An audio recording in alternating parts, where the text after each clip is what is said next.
नमस्कार दोस्तों, आप लोगों की सपोर्ट का बहुत बहुत धन्यवाद। ऐसे ही अपना प्यार बनाए रखें। इसकी को देखते हुए हम लाए हैं सुंदर कांड का पाठ हिंदी में, और अभी तक आपने चैनल को सब्सक्राइब नहीं किया है तो कर दे।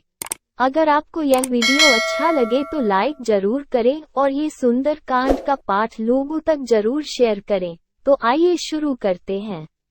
शांत, सनातन, अप्रमेय, प्रमाणों से परे, निष्पाप, मोक्षरूप परम शांति देने वाले ब्रह्मा, शंभु और शेषजी से निरंतर सेवित, वेदांत के द्वारा जानने योग्य, सर्वव्यापक, देवताओं में सबसे बड़े, माया से मनुष्य रूप में दिखने वाले, समस्त पापों को हरने वाले, करुणा की खान, रघुकुल में श्रेष्ठ तथा राजाओं के शिरोमणि राम कहलाने वाले जगदीश्वर की मैं वंदना करता हूँ।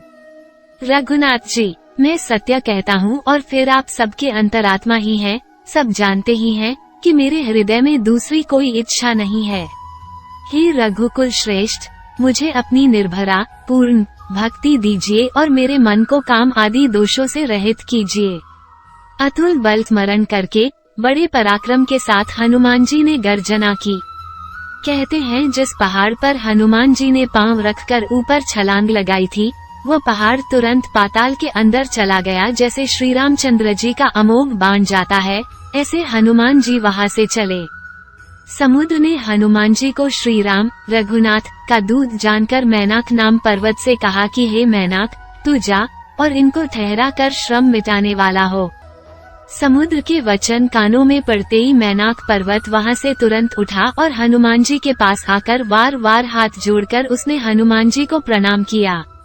हनुमान जी ने उसको अपने हाथ से छूकर फिर उसको प्रणाम किया और कहा कि रामचंद्र जी का कार्य किए बिना मुझको विश्राम कहा है। हनुमान जी को जाते देखकर उसके बल और बुद्धि के वैभव को जानने के लिए देवताओं ने नाग माता सुरसा को भेजा।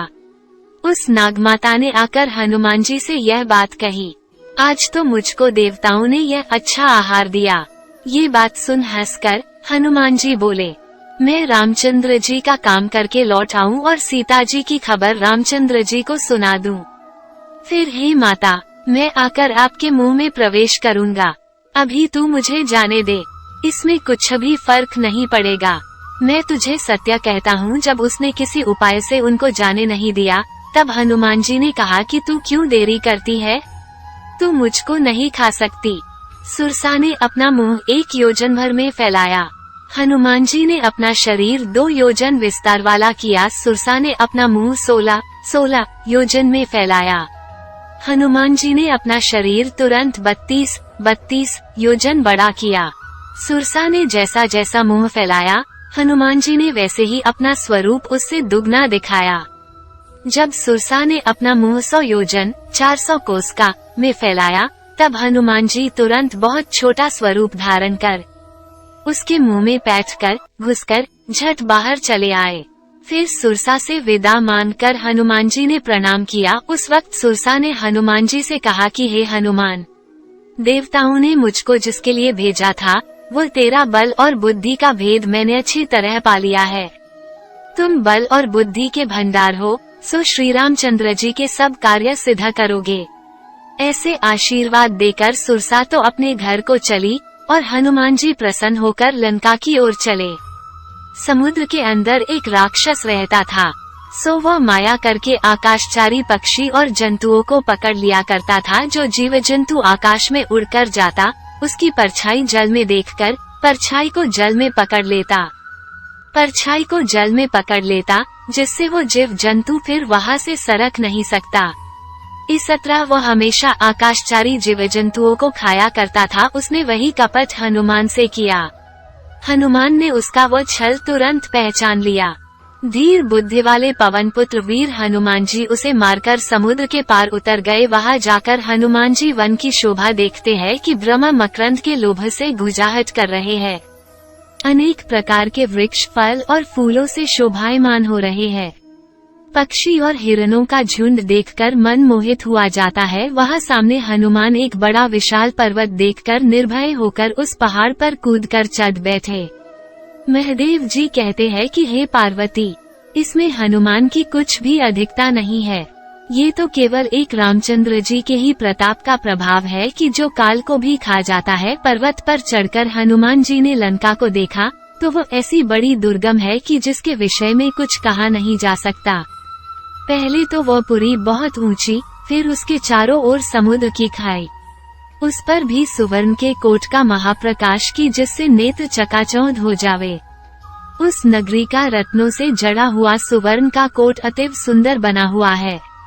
चौहटे, दुकानें व सुंदर गलियों के बाहर उस सुंदर नगरी के अंदर बनी है, जहाँ हाथी, घोड़े, खच्चर, पैदल व रथों की गिनती कोई नहीं कर सकता, और जहाँ महाबली अद्भुत रूप वाले राक्षसों के सेना के झुंड इतने हैं कि जिसका वर्णन किया नहीं जा सकता। जहाँ वन, बाग, बागीचे, बावदिया, तालाब, कुएं, बावलिया शोभायमान हो रही है।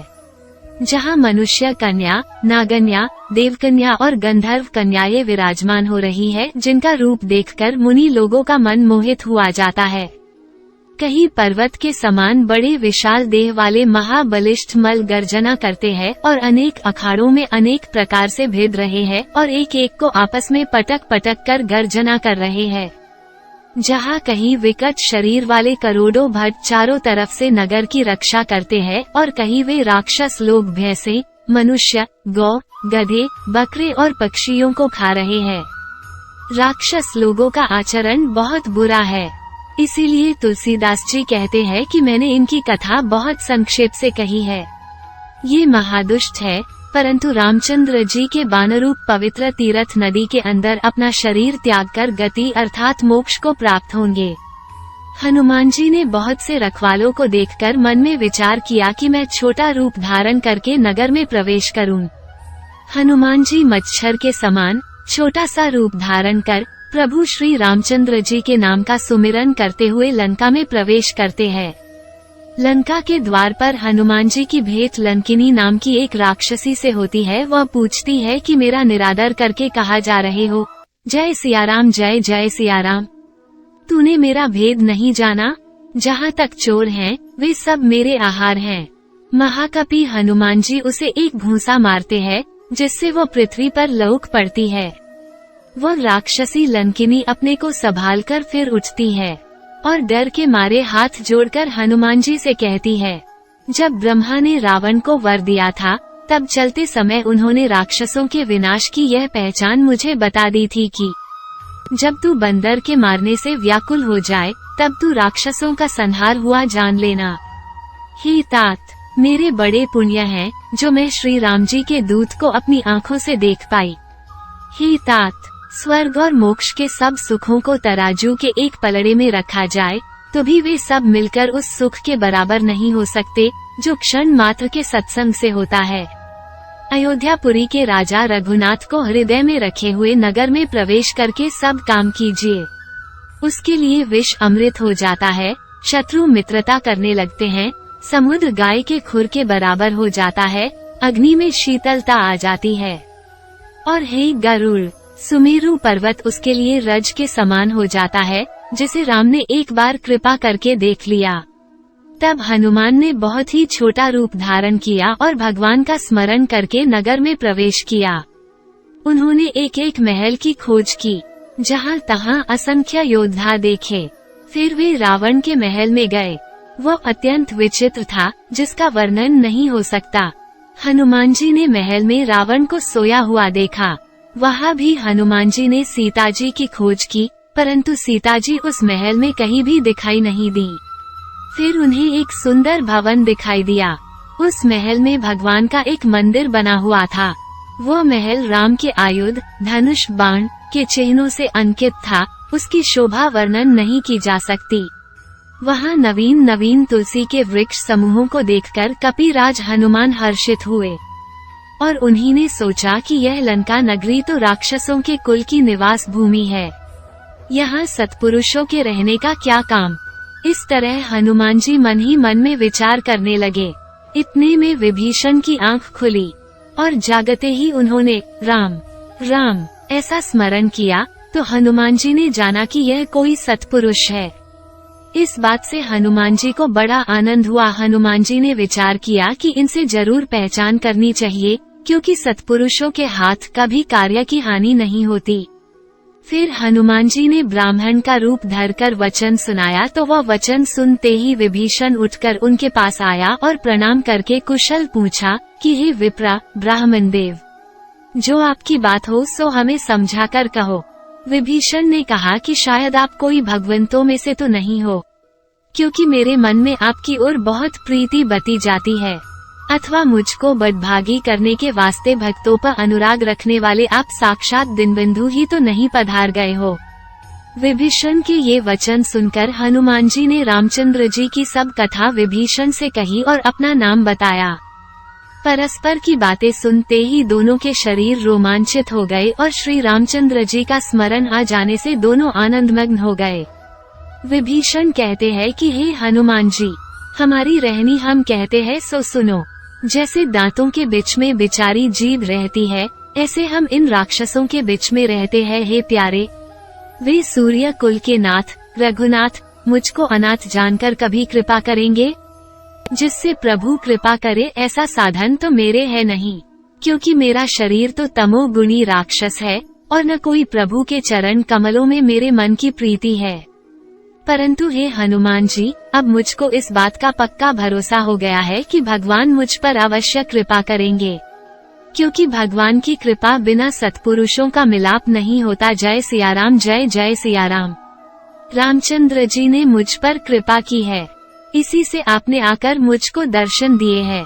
विभीषण के यह वचन सुनकर हनुमान जी ने कहा कि हे विभीषण, सुनो, प्रभु की यह रीति ही है कि वे सेवक पर सदा परम प्रीति किया करते हैं। हे सखा सुनो, मैं ऐसा अधम नीच हूँ, तिस पर भी रघुवीर ने कृपा कर दी, तो आप तो सब प्रकार से उत्तम हो। आप पर कृपा करे इसमें क्या बड़ी बात है। ऐसे प्रभु श्री रामचंद्र जी के गुणों का स्मरण करने से दोनों के नेत्रों में आंसू भर आए। जो मनुष्य जानते बुझते हैं ऐसे स्वामी को छोड़ बैठते हैं, वे दुखी क्यों न होंगे। इस तरह रामचंद्र जी के परम पवित्र व कानों को सुख देने वाले गुण ग्राम को विभीषण के कहते कहते हनुमान जी ने विश्राम। फिर विभीषण ने हनुमान जी से वो सब कथा कही कि सीता जी जिस जगह जिस तरह रहती थी। तब हनुमान जी ने विभीषण से कहा, हे भाई सुनो, मैं सीता माता को देखना चाहता हूँ, सो मुझे उपाय बताओ। हनुमान जी के यह वचन सुनकर विभीषण ने वहाँ की सब तदबीर सुनाई। तब हनुमान जी भी विभीषण से विदा लेकर वहाँ से चले। फिर वैसा ही छोटा सा स्वरूप धरकर हनुमान जी वहाँ गए कि जहाँ अशोक वन में सीता जी रहा करती थी। हनुमान जी ने सीता जी का दर्शन करके उनको मन ही मन में प्रणाम किया और बैठे। इतने में एक प्रहर रात्रि बीत गई। हनुमान जी सीता जी को देखते हैं सो उनका शरीर तो बहुत दुबला हो रहा है, सर पर लटों की एक वेणी बंधी हुई है और अपने मन में श्री राम के गुणों का जप कर रही है और अपने पैरों में दृष्टि लगा रखी है। मन रामचंद्र जी के चरणों में लीन हो रहा है। सीता जी की ये दीन दशा देखकर हनुमान जी को बड़ा दुख हुआ। हनुमान जी वृक्षों के पत्तों की ओट में छिपे हुए मन में विचार करने लगे कि हे भाई, अब मैं क्या करूं? उस अवसर में बहुत सी स्त्रियों को संग लिए रावण वहां आया। जो स्त्रियां रावण के संग थी वे बहुत प्रकार के गहनों से बनी ठनी थी। उस दुष्ट ने सीता जी को अनेक प्रकार से समझाया, साम दाम भय और भेद अनेक प्रकार से दिखाया। रावण ने सीता से कहा कि हे सुमुखी, जो तू एक बार भी मेरी तरफ देख ले तो हे सयानी, जो ये मेरी मंदोदरी आदि रानियां हैं इन सबको तेरी दासियां बना दूं, यह मेरा प्रण जान। रावण का वचन सुन बीच में तृण रखकर, तिनके का आड़ पर्दा रखकर, परम प्यारे रामचंद्र जी का स्मरण करके सीता जी ने रावण से कहा कि हे रावण सुन, खद्योत अर्थात जुगनू के प्रकाश से कमलिनी कदापि प्रफुल्लित नहीं होती, किंतु कमलिनी सूर्य के प्रकाश से ही प्रफुल्लित होती है। अर्थात तू खद्योत के जुगनू के समान है और रामचंद्र जी सूर्य के समान है। सीता जी ने अपने मन में ऐसे समझकर रावण से कहा कि रे दुष्ट, रामचंद्र जी के बाण को अभी भूल गया क्या? वह रामचंद्र जी का बाण याद नहीं है। अरे निर्लज, अरे अधम, रामचंद्र जी के सूने तू मुझको ले आया। तुझे शर्म नहीं आती? सीता के मुख से कठोर वचन अर्थात अपने को खद्योत के, जुगनू के तुल्य और रामचंद्र जी को सूर्य के समान सुनकर रावण को बड़ा क्रोध हुआ, जिससे उसने तलवार निकालकर ये वचन कहे, हे सीता, तूने मेरा मान भंग कर दिया है। इस वास्ते इस कठोर खड्ग कृपान से मैं तेरा सिर उड़ा दूंगा। हे सुमुखी, या तो तू जल्दी मेरा कहना मान ले, नहीं तो तेरा जी जाता है। रावण के ये वचन सुनकर सीताजी ने कहा, हे शठ रावण, सुन, मेरा भी तो ऐसा पक्का प्रण है कि या तो इस कंठ पर श्याम कमलों की माला के समान सुंदर और हाथियों के सूंड के समान सुधार रामचंद्र जी की भुजा रहेगी, या तेरा यह महाघोर खड्ग रहेगा। अर्थात रामचंद्र जी के बिना मुझे मरना मंजूर है, पर अन्य का स्पर्श नहीं करूंगी। सीता उस तलवार से प्रार्थना करती है कि हे तलवार, तू मेरा सिर उड़ाकर मेरे संताप को दूर कर, क्योंकि मैं रामचंद्र जी की विरह रूप अग्नि से संतप्त हो रही हूँ। सीताजी कहती है, हे असिवा, तेरी धार रूप शीतल रात्रि से मेरे भारी दुख को दूर कर। सीताजी के ये वचन सुनकर रावण फिर सीताजी को मारने को दौड़ा। तब मय दैत्य की कन्या मंदोदरी ने नीति के वचन कहकर उसको समझाया। फिर रावण ने सीताजी की रखवारी सब राक्षसियों को बुलाकर कहा कि तुम जाकर सीता को अनेक प्रकार से त्रास दिखाओ। यदि वो 1 महीने के भीतर मेरा कहना नहीं मानेगी तो मैं तलवार निकालकर उसे मार डालूंगा। जय सियाराम, जय जय सियाराम। उधर तो रावण अपने भवन के भीतर गया, इधर वे नीच राक्षसियों के झुंड अनेक प्रकार के रूप धारण करके सीताजी को भय दिखाने लगे। उनमें एक त्रिजटा नाम की राक्षसी थी। वह रामचंद्र जी के चरणों की परम भक्त और बड़ी निपुण और विवेकवती थी। उसने सब राक्षसियों को अपने पास बुलाकर जो उसको सपना आया था वो सबको सुनाया और उनसे कहा कि हम सबको सीताजी की सेवा करके अपना हित कर लेना चाहिए, क्योंकि मैंने सपने में ऐसा देखा है कि एक वानर ने लंकापुरी को जलाकर राक्षसों की सारी सेना को मार डाला और रावण गधे पर सवार होकर दक्षिण दिशा में जाता हुआ मैंने सपने में देखा है। वह भी कैसा कि नग्न शरीर, सिर मुंडा हुआ और 20 भुजाएं टूटी हुई। और मैंने ये भी देखा है कि मानो लंका का राज विभीषण को मिल गया है और नगर के अंदर रामचंद्र जी की दुहाई फिर गई है। तब रामचंद्र जी ने सीता को बुलाने के लिए बुलावा भेजा है। त्रिजटा कहती है कि मैं आपसे यह बात खूब सोच कर कहती हूँ कि ये स्वप्न 4 दिन बीतने के बाद सत्य हो जाएगा।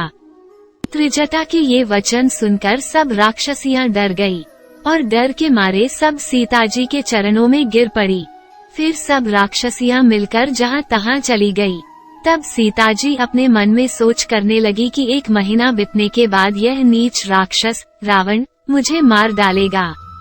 फिर त्रिजटा के पास हाथ जोड़कर सीताजी ने कहा कि हे माता, तू मेरी सच्ची विपत्ति की साथिन है।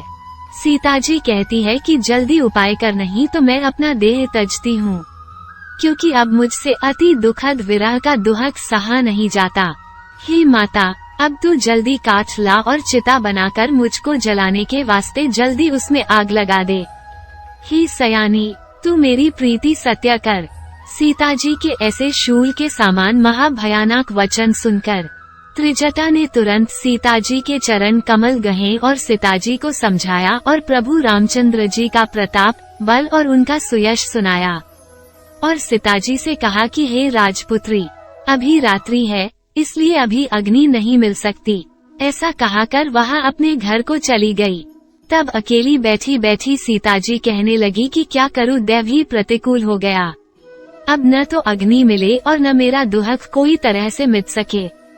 ऐसे कह तारों को देखकर सीताजी कहती है कि ये आकाश के भीतर तो बहुत से अंगारे प्रकट दिखते हैं, परंतु पृथ्वी पर इनमें से एक भी तारा नहीं आता। सीताजी चंद्रमा को देखकर कहती है कि यह चंद्रमा का स्वरूप साक्षात अग्निमय दिख पड़ता है, पर यह भी मानो मुझको मंदभागिन जानकार आग को नहीं बरसाता। अशोक के वृक्ष को देखकर उससे प्रार्थना करती है कि हे अशोक वृक्ष, मेरी विनती सुनकर तू अपना नाम सत्य कर, अर्थात मुझे अशोक अर्थात शोकरहित कर, मेरे शोक को दूर कर। हे अग्नि के समान रक्तवर्ण नवीन कोम्पलें, तुम मुझको अग्नि देकर मुझको शांत करो। इस प्रकार सीता जी को विरह से अत्यंत व्याकुल देखकर हनुमान जी का वो एक क्षण कल्प के समान बीतता गया। उस समय हनुमान जी ने अपने मन में विचार करके अपने हाथ में से मुद्रिका अंगूठी डाल दी। सो सीता जी को वो मुद्रिका उस समय कैसी दिख पड़ी कि मानो अशोक के अंगार ने प्रकट होकर हमको आनंद दिया है, मानो अशोक ने अंगारा दे दिया। सो सीता जी ने तुरंत उठकर वो मुद्रिका अपने हाथ में ले ली। फिर सीता जी ने उस मुद्रिका को देखा तो वो सुंदर मुद्रिका रामचंद्र जी के मनोहर नाम से अंकित हो रही थी, अर्थात उस पर श्री राम का नाम खुदा हुआ था। उस मुद्रिका को देखते ही सीता जी चकित होकर देखने लगी। आखिर उस मुद्रिका को पहचान कर हृदय में अत्यंत हर्ष और विषाद को प्राप्त हुई और बहुत अकुलाई। यह क्या हुआ? ये रामचंद्र जी की नामांकित मुद्रिका यहाँ कैसे आई? या तो उन्हें जीतने से यह मुद्रिका यहाँ आ सकती है, किंतु उन अजेय रामचंद्र जी को जीत सके ऐसा तो जगत में कौन है? अर्थात उनको जीतने वाला जगत में है ही नहीं। और जो कहे कि यह राक्षसों ने माया से बनाई है, सो ये भी नहीं हो सकता, क्योंकि माया से ऐसी बन नहीं सकती। इस प्रकार सीता जी अपने मन में अनेक प्रकार से विचार कर रही थी। इतने में ऊपर से हनुमान जी ने मधुर वचन कहे। हनुमान जी रामचंद्र जी के गुणों का वर्णन करने लगे। उनको सुनते ही सीता जी का सब दुख दूर हो गया और वो मन और कान लगाकर सुनने लगी। हनुमान जी ने भी आरंभ से लेकर सब कथा सीता जी को सुनाई। हनुमान जी के मुख से रामचंद्र जी का चरितामृत सुनकर सीता जी ने कहा कि जिसने मुझको ये कानों को अमृत सी मधुर लगने वाली कथा सुनाई है, वो मेरे सामने आकर प्रकट क्यों नहीं होता? सीता जी के ये वचन सुनकर हनुमान जी चलकर उनके समीप गए तो हनुमान जी का वानर रूप देखकर सीता जी के मन में बड़ा विस्मय हुआ कि यह क्या। सो कपट समझकर हनुमान जी को पीठ देकर बैठ गई। तब हनुमान जी ने सीता जी से कहा कि हे माता, मैं रामचंद्र जी का दूत हूँ। मैं रामचंद्र जी की शपथ खाकर कहता हूँ कि इसमें फर्क नहीं है। और रामचंद्र जी ने आपके लिए जो निशानी दी थी, वो यह मुद्रिका अंगूठी मैंने लाकर आपको दी है।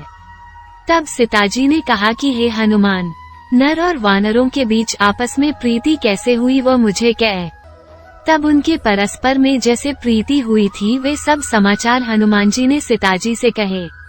हनुमान जी के प्रेम सहित वचन सुनकर सीता जी के मन में पक्का भरोसा आ गया और उन्होंने जान लिया कि यह मन, वचन और काया से कृपा सिंधु श्री राम जी के दास है। हनुमान जी को हरिभक्त जानकर सीता जी के मन में अत्यंत प्रीति बढ़ी, शरीर अत्यंत पुलकित हो गया और नेत्रों में जल भर आया। सीता जी ने हनुमान से कहा कि हे हनुमान, मैं विरह रूप समुद्र में डूब रही थी, सो हे तात, मुझको तिराने के लिए तुम नौक हुए हो। अब तुम मुझको बताओ कि सुख धाम श्री राम लक्ष्मण सहित कुशल तो है। हे हनुमान, रामचंद्र जी तो बड़े दयालु और बड़े कोमलचिता है, फिर यह कठोरता आपने क्यों धारण की है? ये तो उनका सहज स्वभाव ही है कि जो उनकी सेवा करता है उनको वे सदा सुख देते रहते हैं। सो हे हनुमान, वे रामचंद्र जी कभी मुझको भी याद करते हैं?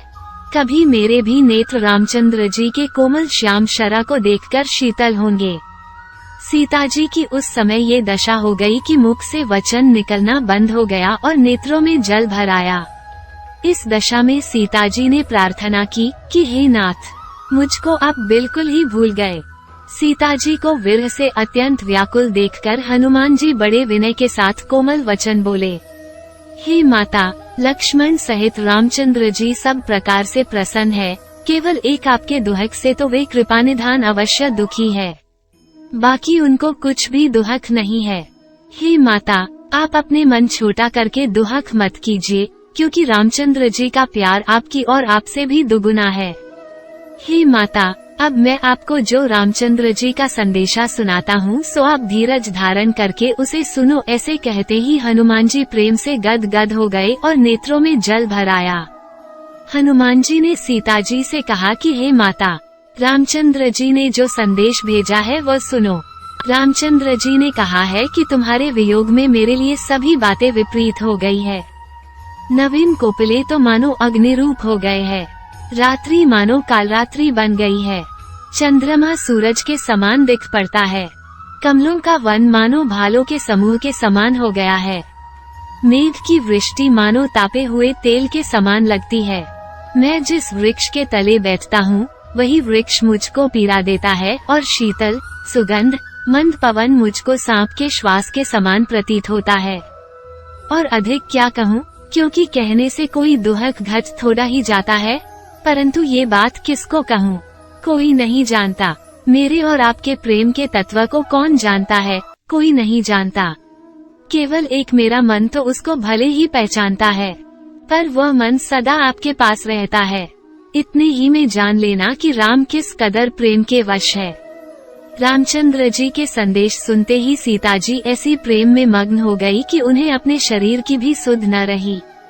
उस समय हनुमान जी ने सीता जी से कहा कि हे माता, आप सेवक जनों के सुख देने वाले श्री राम को याद करके मन में धीरज धरो। श्री रामचंद्र जी की प्रभुता को हृदय में मानकर मेरे वचनों को सुनकर विकलता को तज दो, छोड़ दो। हे माता, रामचंद्र जी के बानरूप अग्नि के आगे इस राक्षस समूह को अब पतंग के समान जानो और इन सब राक्षसों को जले हुए जानकर मन में धीरज धरो। हे माता, जो रामचंद्र जी को आपकी खबर मिल जाती तो प्रभु कदापि विलंब नहीं करते, क्योंकि रामचंद्र जी के बानरूप सूर्य के उदय होने पर राक्षस समूह रूप अंधकार पटल का पता कहाँ है। हनुमान जी कहते हैं कि हे माता, मैं आपको अभी ले जाऊं, परंतु करूं क्या, रामचंद्र जी की आपको ले आने की आज्ञा नहीं है, इसलिए मैं कुछ कर नहीं सकता। ये बात मैं रामचंद्र जी की शपथ खाकर कहता हूँ। इसलिए हे माता, आप कुछ दिन धीरज धरो। रामचंद्र जी वानरों के साथ यहाँ आएंगे और राक्षसों को मारकर आपको ले जाएंगे। तब रामचंद्र जी का ये सुयश तीनों लोकों में नारदादि मुनि गाएंगे। हनुमान जी की यह बात सुनकर सीता जी ने कहा कि हे पुत्र, सभी वानर तो तुम्हारे सामान है और राक्षस बड़े योद्धा और बलवान है, फिर यह बात कैसे बनेगी, इसका मेरे मन में बड़ा संदेह है। सीता जी का यह वचन सुनकर हनुमान जी ने अपना शरीर प्रकट किया कि जो शरीर सुवर्ण के पर्वत के समान विशाल, युद्ध के बीच बड़ा विकराल और रण के बीच बड़ा धीरज वाला था। हनुमान जी के उस शरीर को देखकर सीता जी के मन में पक्का भरोसा आ गया। तब हनुमान जी ने अपना छोटा स्वरूप धर लिया। हनुमान जी ने कहा कि हे माता, सुनो, वानरों में कोई विशाल बुद्धि का बल नहीं है, परंतु प्रभु का प्रताप ऐसा है कि उसके बल से छोटा सा सांप गरुड़ को खा जाता है। भक्ति, प्रताप, तेज और बल से मिली हुई हनुमान जी की वाणी सुनकर सीता जी के मन में बड़ा संतोष हुआ। फिर सीता जी ने हनुमान को श्री राम का प्रिय जानकर आशीर्वाद दिया कि हे तात, तुम बल और शील के निधान हो। ओ हे पुत्र, तुम अजर अमर और गुणों का भंडार हो और रामचंद्र जी तुम पर सदा कृपा करें। प्रभु रामचंद्र जी कृपा करेंगे। ऐसे वचन सुनकर हनुमान जी प्रेमानंद में अत्यंत मग्न हुए और हनुमान जी ने वार वार सीता जी के चरणों में शीश नवाकर हाथ जोड़कर यह वचन बोले, हे माता, अब मैं कृतार्थ हुआ हूँ, क्योंकि आपका आशीर्वाद सफल ही होता है, ये बात जगत प्रसिद्ध है। हे माता, सुनो, वृक्षों के सुंदर फल लगे देखकर मुझे अत्यंत भूख लग गई है, सो मुझे आज्ञा दो। तब सीता जी ने कहा कि हे पुत्र, सुनो, इस वन की बड़े बड़े भारी योद्धा राक्षस रक्षा करते हैं। तब हनुमान जी ने कहा कि हे माता, जो आप प्रसन्न होकर आज्ञा दें तो मुझको उनका कुछ भय नहीं है। तुलसीदास जी कहते हैं कि हनुमान जी का विलक्षण बुद्धि बल देखकर सीता जी ने कहा कि हे पुत्र, जाओ, रामचंद्र जी के चरणों को हृदय में रखकर मधुर मधुर फल खाओ। सीता जी के वचन सुनकर उनको प्रणाम करके हनुमान जी बाग के अंदर घुस गए। फल तो सब खा गए और वृक्षों को तोड़ मरोड़ दिया। जो वहाँ रक्षा के लिए राक्षस रहते थे उनमें से कुछ मारे गए और कुछ रावण के पास गए और कहा कि हे नाथ, एक बड़ा भारी वानर आया है, उसने तमाम अशोक वन का सत्यानाश कर दिया है। उसने फल तो सारे खा लिए हैं और वृक्षों को उखा दिया है और रखवारे राक्षसों को पटक पटक कर मार गिराया है। ये बात सुनकर रावण ने बहुत राक्षस योद्धा भेजे। उनको देखकर युद्ध के उत्साह से हनुमान जी ने भारी गर्जना की। हनुमान जी ने उसी समय तमाम राक्षसों को मार डाला। जो कुछ अधमरे रह गए थे वे वहां से पुकारते हुए भाग कर गए। फिर रावण ने मंदोदरी के पुत्र अक्षय कुमार को भेजा। वह भी असंख्य योद्धाओं को संग लेकर गया। उसे आते देखते ही हनुमान जी ने हाथ में वृक्ष लेकर उस पर प्रहार किया और उसे मारकर फिर बड़े जोर से गर्जना की। हनुमान जी ने कुछ राक्षसों को मारा और कुछ को कुचल डाला और कुछ को धूल में मिला दिया। और जो बच गए थे वे जाकर रावण के आगे पुकारे कि हे नाथ, वानर बड़ा बलवान है।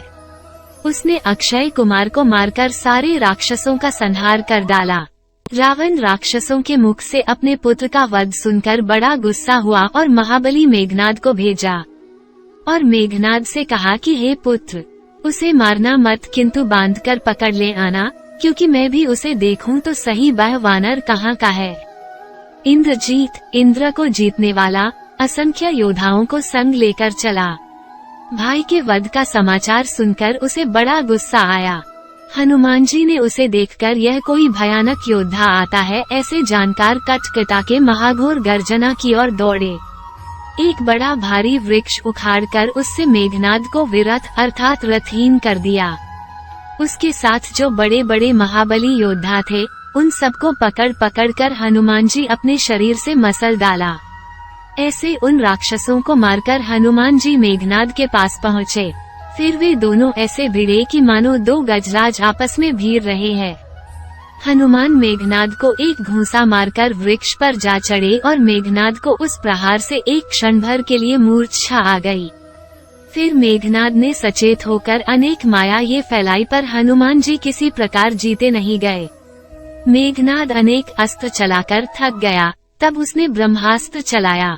उसे देखकर हनुमान जी ने मन में विचार किया कि इससे बंध जाना ही ठीक है, क्योंकि जो मैं इस ब्रह्मास्त्र को नहीं मानूंगा तो इस अस्त्र की अद्भुत महिमा घट जाएगी। मेघनाद ने हनुमान जी पर ब्रह्मास्त्र चलाया। उस ब्रह्मास्त्र से हनुमान जी गिरने लगे तो गिरते समय भी उन्होंने अपने शरीर से बहुत से राक्षसों का संहार कर डाला। जब मेघनाद ने जान लिया कि हनुमान जी अचेत हो गए हैं, तब वो उन्हें नागपाश से बांधकर लंका में ले गया। महादेव जी कहते हैं कि हे पार्वती, सुनो, जिनके नाम का जप करने से ज्ञानी लोग भव बंधन को काट देते हैं, उस प्रभु का दूत हनुमान जी भला बंधन में कैसे आ सकता है। परंतु अपने प्रभु के कार्य के लिए हनुमान ने अपने को बंधा दिया। हनुमान जी को बंधा हुआ सुनकर सब राक्षस देखने को दौड़े और कौतुक के लिए उसे सभा में ले आए। हनुमान जी ने जाकर रावण की सभा देखी तो उसकी प्रभुता और ऐश्वर्य किसी कदर कही जाए ऐसी नहीं थी। कारण ये है कि तमाम देवता बड़े विनय के साथ हाथ जोड़े सामने खड़े उसकी भ्रूकुटी की ओर भय सहित देख रहे हैं। यद्यपि हनुमान जी ने उसका ऐसा प्रताप देखा, परंतु उनके मन में जरा भी डर नहीं था। हनुमान जी उस सभा में राक्षसों के बीच ऐसे निडर खड़े थे कि जैसे गरुड़ सर्पों के बीच निडर रहा करता है। रावण हनुमान जी की ओर देखकर हंसा और कुछ दुर्वचन भी कहे, परंतु फिर उसे पुत्र का मरण याद आ जाने से उसके हृदय में बड़ा संताप पैदा हुआ। रावण ने हनुमान जी से कहा कि हे वानर, तू कहाँ से आया है और तूने किसके बल से मेरे वन का विध्वंस कर दिया है। मैं तुझे अत्यंत निडर देख रहा हूँ, सो क्या तूने कभी मेरा नाम अपने कानों से नहीं सुना है। तुझको हम जी से नहीं मारेंगे, परंतु सच कह दे कि तूने हमारे राक्षसों को किस अपराध के लिए मारा है।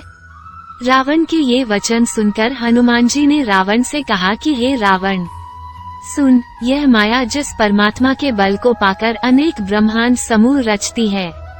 हे रावण, जिसके बल से ब्रह्मा, विष्णु और महेश ये तीनों देव जगत को रचते हैं, पालते हैं और संहार करते हैं, और जिनकी सामर्थ्य से शेषजी अपने सिर से वन और पर्वतों सहित इस सारे ब्रह्मांड को धारण करते हैं, और जो देवताओं के रक्षा के लिए और तुम्हारे जैसे दुष्टों को दंड देने के लिए अनेक शरीर धारण करते हैं, जिसने महादेव जी के अति कठिन धनुष को तोड़कर तेरे साथ तमाम राज समूहों के मद को भंजन किया, गर्व चूर्ण कर दिया है, और जिसने खर, दूषण, त्रिश्रा और बाली ऐसे बड़े बल वाले योद्धों को मारा है।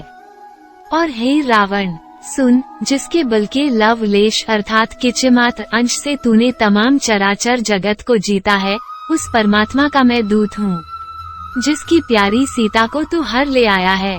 हे रावण, आपकी प्रभुता तो मैंने तभी से जान ली है कि जब आपको सहस्र बाहु के साथ युद्ध करने का काम पड़ा था, और मुझको ये बात भी याद है कि आप बाली से लड़कर जो यश पाए थे। हनुमान जी के ये वचन सुनकर रावण ने हंसी में ही उड़ा दिए। तब फिर हनुमान जी ने कहा कि हे रावण, मुझको भूख लग गई थी, इसलिए तो मैंने आपके बाग के फल खाए हैं, और जो वृक्षों को तोड़ा है सो तो केवल मैंने अपने वानर स्वभाव की चपलता से तोड़ डाले हैं, और जो मैंने आपके राक्षसों को मारा उसका कारण तो ये है कि हे रावण, अपना देह तो सबको बहुत प्यारा लगता है, सो वे खोटे रास्ते चलने वाले राक्षस मुझको मारने लगे। जय सियाराम, जय जय सियाराम। तब मैंने अपने प्यारे शरीर की रक्षा करने के लिए जिन्होंने मुझको मारा था उनको मैंने भी मारा। इस पर आपके पुत्र ने मुझको बांध लिया है।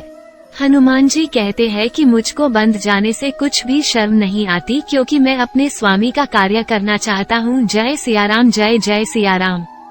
हे रावण, मैं हाथ जोड़कर आपसे प्रार्थना करता हूँ, सो अभिमान छोड़कर मेरी शिक्षा सुनो, और अपने मन में विचार करके तुम अपने आप खूब अच्छी तरह देख लो, और सोचने के बाद भ्रम छोड़कर भक्त जनों के भय मिटाने वाले प्रभु की सेवा करो। जय सियाराम, जय जय सियाराम। हे रावण, काल भी जिसके सामने अत्यंत भयभीत रहता है, उस परमात्मा से कभी बैर नहीं करना चाहिए। इसलिए जो तू मेरा कहना माने तो सीता जी को रामचंद्र जी को दे दो। हे रावण, खर के मारने वाले रघुवंश मणि रामचंद्र जी भक्त पालक और करुणा के सागर है, इसलिए यदि तू उनकी शरण चला जाएगा तो वे प्रभु तेरे अपराध को माफ करके तेरी रक्षा करेंगे। इसलिए तू रामचंद्र जी के चरण कमलों को हृदय में धारण कर और उनकी कृपा से लंका में अविचल राज कर। महामुनि पुलस्त्य जी का यश निर्मल चंद्रमा के समान परम उज्जवल है, इसलिए तू उस कुल के बीच में कलंक के समान मत हो। हे रावण, तू अपने मन में विचार करके मद और मोह को त्याग कर अच्छी तरह जांच ले कि राम के नाम बिना वाणी कभी शोभा नहीं देती। हे रावण, चाहे स्त्री सब अलंकारों से अलंकृत और सुंदर क्यों न होवे, परंतु वस्त्र के बिना वह कभी शोभायमान नहीं होती। ऐसे ही राम नाम बिना वाणी शोभायमान नहीं होती।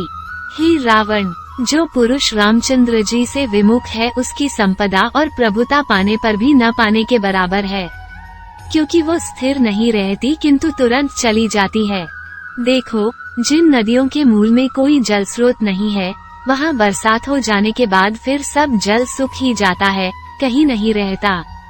हे रावण, सुन, मैं प्रतिज्ञा कर कहता हूँ कि रामचंद्र जी से विमुख पुरुष का रखवारा कोई नहीं है। हे रावण, रामचंद्र जी से द्रोह करने वाले तुझको ब्रह्मा, विष्णु और महादेव भी बचा नहीं सकते। हे रावण, मोह का मूल कारण और अत्यंत दुहक देने वाली अभिमान की बुद्धि को छोड़कर कृपा के सागर भगवान श्री रघुवीर कुलनायक रामचंद्र जी की सेवा कर। यद्यपि हनुमान जी रावण को अति हितकारी और भक्ति, ज्ञान, धर्म और नीति से भरी वाणी कही, परंतु उस अभिमानी अधम के उसके कुछ भी असर नहीं हुआ। इससे हंसकर बोला कि हे वानर, आज तो हमको तू बड़ा ज्ञानी गुरु मिला। हे नीच, तू मुझको शिक्षा देने लगा है, सो हे दुष्ट, कहीं तेरी मौत तो निकट नहीं आ गई है। रावण के ये वचन सुन पीछे फिर कर हनुमान ने कहा कि हे रावण, अब मैंने तेरा बुद्धि भ्रम स्पष्ट रीति से जान लिया है। हनुमान के वचन सुनकर रावण को बड़ा क्रोध आया, जिससे रावण ने राक्षसों को कहा कि हे राक्षसों, इस मूर्ख के प्राण जल्दी ले लो, अर्थात इसे तुरंत मार डालो। इस प्रकार रावण के वचन सुनते ही राक्षस मारने को दौड़े। तब अपने मंत्रियों के साथ विभीषण वहां आ पहुँचे। जय सियाराम, जय जय सियाराम। बड़े विनय के साथ रावण को प्रणाम करके विभीषण ने कहा कि ये दूत है, इसलिए इसे मारना नहीं चाहिए, क्योंकि यह बात नीति से विरुद्ध है। हे स्वामी, इसे आप और एक दंड दे दीजिए, पर मारे मत। विभीषण की यह बात सुनकर सब राक्षसों ने कहा कि हे भाइयों, ये सलाह तो अच्छी है।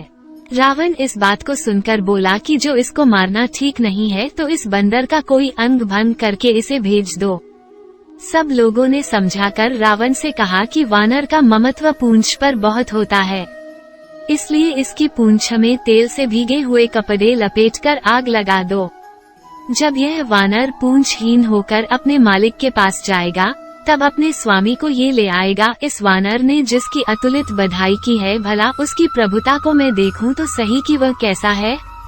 रावण के ये वचन सुनकर हनुमान जी मन में मुस्कुराए और मन में सोचने लगे कि मैंने जान लिया है कि इस समय सरस्वती सहाय हुई है, क्योंकि इसके मुंह से रामचंद्र जी के आने का समाचार स्वयं निकल गया। तुलसीदास जी कहते हैं कि वे राक्षस लोग रावण के वचन सुनकर वही रचना करने लगे, अर्थात तेल से भिगो कर कपड़े उनकी पूंछ में लपेटने लगे। उस समय हनुमान जी ने ऐसा खेल किया कि अपनी पूंछ इतनी लंबी बढ़ा दी जिसको लपेटने के लिए नगरी में कपा, घी व तेल कुछ भी बाकी न रहा। नगर के जो लोग तमाशा देखने को वहां आए थे, वे सब लाते मार मार कर बहुत हंसते हैं। अनेक ढोल बज रहे हैं, सब लोग ताली दे रहे हैं। इस तरह हनुमान जी को नगरी में सर्वत्र फिराकर फिर उनकी पूंछ में आग लगा दी। हनुमान जी ने जब पूंछ में आग जलती देखी, तब उन्होंने तुरंत बहुत छोटा स्वरूप धारण कर लिया और बंधन से निकलकर पीछे सुवर्ण की अटारियों पर चढ़ गए, जिसको देखते ही तमाम राक्षसों की स्त्रियां भयभीत हो गई। उस समय भगवान की प्रेरणा से 49 पवन बहने लगे और हनुमान जी ने अपना स्वरूप ऐसा बढ़ाया कि वो आकाश में जा लगा, फिर अट्टहास करके बड़े जोर से गरजे। यद्यपि हनुमान जी का शरीर बहुत बड़ा था, परंतु शरीर में बड़ी फुर्ती थी, जिससे वो एक घर से दूसरे घर पर चढ़ते चले जाते थे, जिससे तमाम नगर जल गया। लोग सब बेहाल हो गए और झपटकर बहुत से विकराल कोट पर चढ़ गए और सब लोग पुकारने लगे कि हे तात, हे माता, अब इस समय में हमें कौन बचाएगा। हमने जो कहा था कि यह वानर नहीं है, कोई देव वानर का रूप धर कर आया है, सो देख लीजिए यह बात ऐसी ही है। और यह नगर जो अनाथ के नगर के समान जला है, सो तो साधु पुरुषों का अपमान करने का फल ऐसा ही हुआ करता है। तुलसीदास जी कहते हैं कि हनुमान जी ने एक क्षण भर में तमाम नगर को जला दिया, केवल एक विभीषण के घर को नहीं जलाया। महादेव जी कहते हैं कि हे पार्वती, जिसने इस अग्नि को पैदा किया है उस परमेश्वर का विभीषण भक्त था, इस कारण से उसका घर नहीं जला। हनुमान जी ने एक ओर से दूसरी ओर तक तमाम लंका को जलाकर फिर समुद्र के अंदर कूद पड़े। अपनी पूंछ को बुझाकर थकावट दूर करके फिर से छोटा स्वरूप धारण करके हनुमान जी हाथ जोड़कर सीता जी के आगे आ खड़े हुए और बोले कि हे माता, जैसे रामचंद्र जी ने मुझको पहचान के लिए मुद्रिका का निशान दिया था, वैसे ही आप अभी मुझको कुछ चिन्ह दो। तब सीता जी ने अपने सिर से उतारकर चूड़ामणि दिया। हनुमान जी ने बड़े आनंद के साथ वह ले लिया। सीता जी ने हनुमान जी से कहा कि हे पुत्र, मेरा प्रणाम कहकर प्रभु से ऐसे कहना कि हे प्रभु, यद्यपि आप सर्व प्रकार से आपको किसी प्रकार की कामना नहीं है। हे नाथ, आप दीन दयाल हो, इसलिए अपने विरुद्ध को संभाल कर मेरे इस महासंकट को दूर करो। हे पुत्र, फिर इंद्र के पुत्र जयंत की कथा सुनाकर प्रभु को बाणों का प्रताप समझाकर याद दिलाना और कहना कि हे नाथ, जो आप 1 महीने के अंदर नहीं पधारोगे तो फिर आप मुझको जीत ही नहीं पाएंगे। हे तात, कहना अब मैं अपने प्राणों को किस प्रकार रखूं, क्योंकि तुम भी अब जाने को कह रहे हो।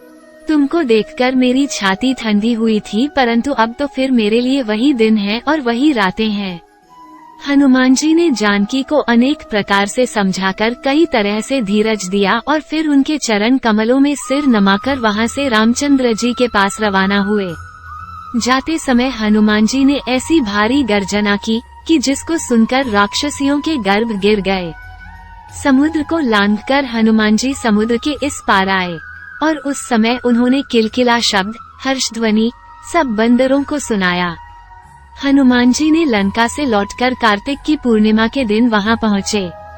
उस समय दौड़ दौड़ कर वानर बड़ी त्वरा के साथ हनुमान जी से मिले।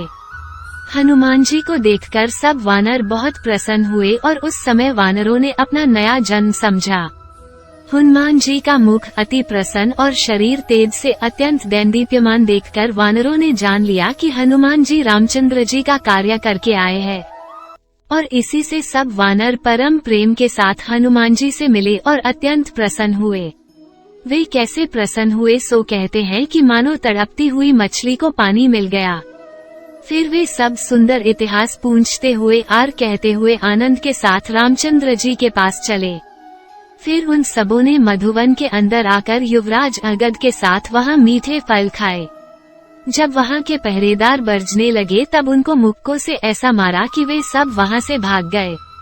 वहां से जो वानर भाग कर बचे थे उन सबों ने जाकर राजा सुग्रीव से कहा कि हे राजा, युवराज अंगद ने वन का सत्यानाश कर दिया है।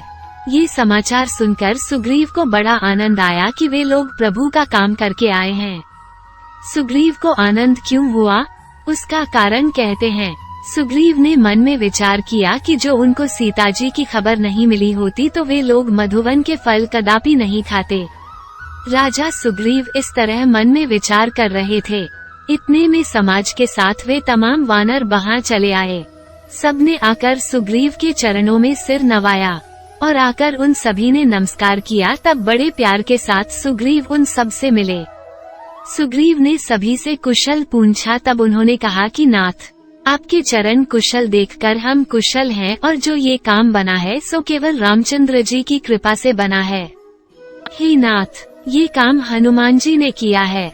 ये काम क्या किया है, मानो सब वानरों के इसने प्राण बचा लिए हैं। ये बात सुनकर सुग्रीव उठकर फिर हनुमान जी से मिले और वानरों के साथ रामचंद्र जी के पास आए। वानरों को आते देखकर रामचंद्र जी के मन में बड़ा आनंद हुआ कि ये लोग काम सिद्ध करके आ गए हैं। राम और लक्ष्मण ये दोनों भाई स्फटिकमणि की शिला पर बैठे हुए थे। वहां जाकर सब वानर दोनों भाइयों के चरणों में गिरे। करुणा निधान श्री रामचंद्र जी प्रीति पूर्वक सब वानरों से मिले और उनसे कुशल पूछा। तब उन्होंने कहा कि हे नाथ, आपके चरण कमलों को कुशल देखकर अब हम कुशल हैं। उस समय जाम्बवान ने रामचंद्र जी से कहा कि हे नाथ, सुनो, आप जिस पर दया करते हो उसके सदा सर्वदा शुभ और कुशल निरंतर रहते हैं, तथा देवता मनुष्य और मुनि सभी उस पर सदा प्रसन्न रहते हैं। और वही विजयी, विनयी और गुणों का समुद्र होता है और उसकी सुख्याति तीनों लोकों में प्रसिद्ध रहती है।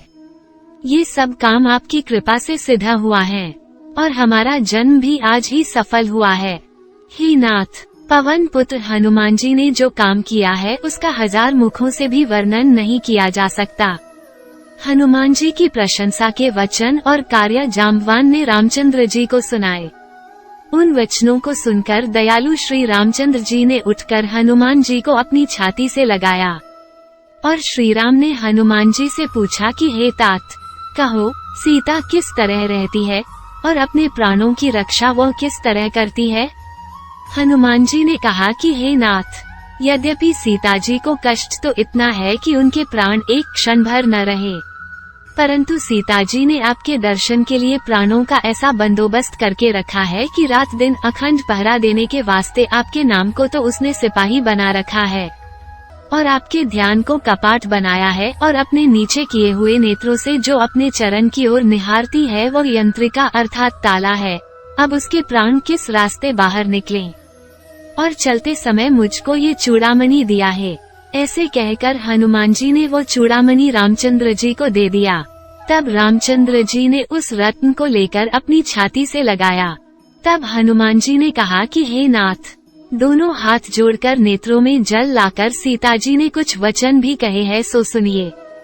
सीता जी ने कहा है कि लक्ष्मण जी के साथ प्रभु के चरण धरकर मेरी ओर से ऐसी प्रार्थना करना कि हे नाथ, आप तो दीनबंधु और शरणागतों के संकट को मिटाने वाले हो। फिर मन, वचन और कर्म से चरणों में प्रीति रखने वाली मुझ दासी को आपने किस अपराध से त्याग दिया है। हाँ, मेरा एक अपराध अवश्य है और वो मैंने जान भी लिया है कि आपसे बिछुड़ते ही मेरे प्राण नहीं निकल गए, परंतु है नाथ, वो अपराध मेरा नहीं है किंतु नेत्रों का है, क्योंकि जिस समय प्राण निकलने लगते हैं उस समय ये नेत्र हटकर उसमें बाधा कर देते हैं। हे प्रभु, आपका विरह तो अग्नि है, मेरा शरीर तूल है, श्वास प्रबल वायु है। अब इस सामग्री के रहते शरीर क्षण भर में जल जाए इसमें कोई आश्चर्य नहीं।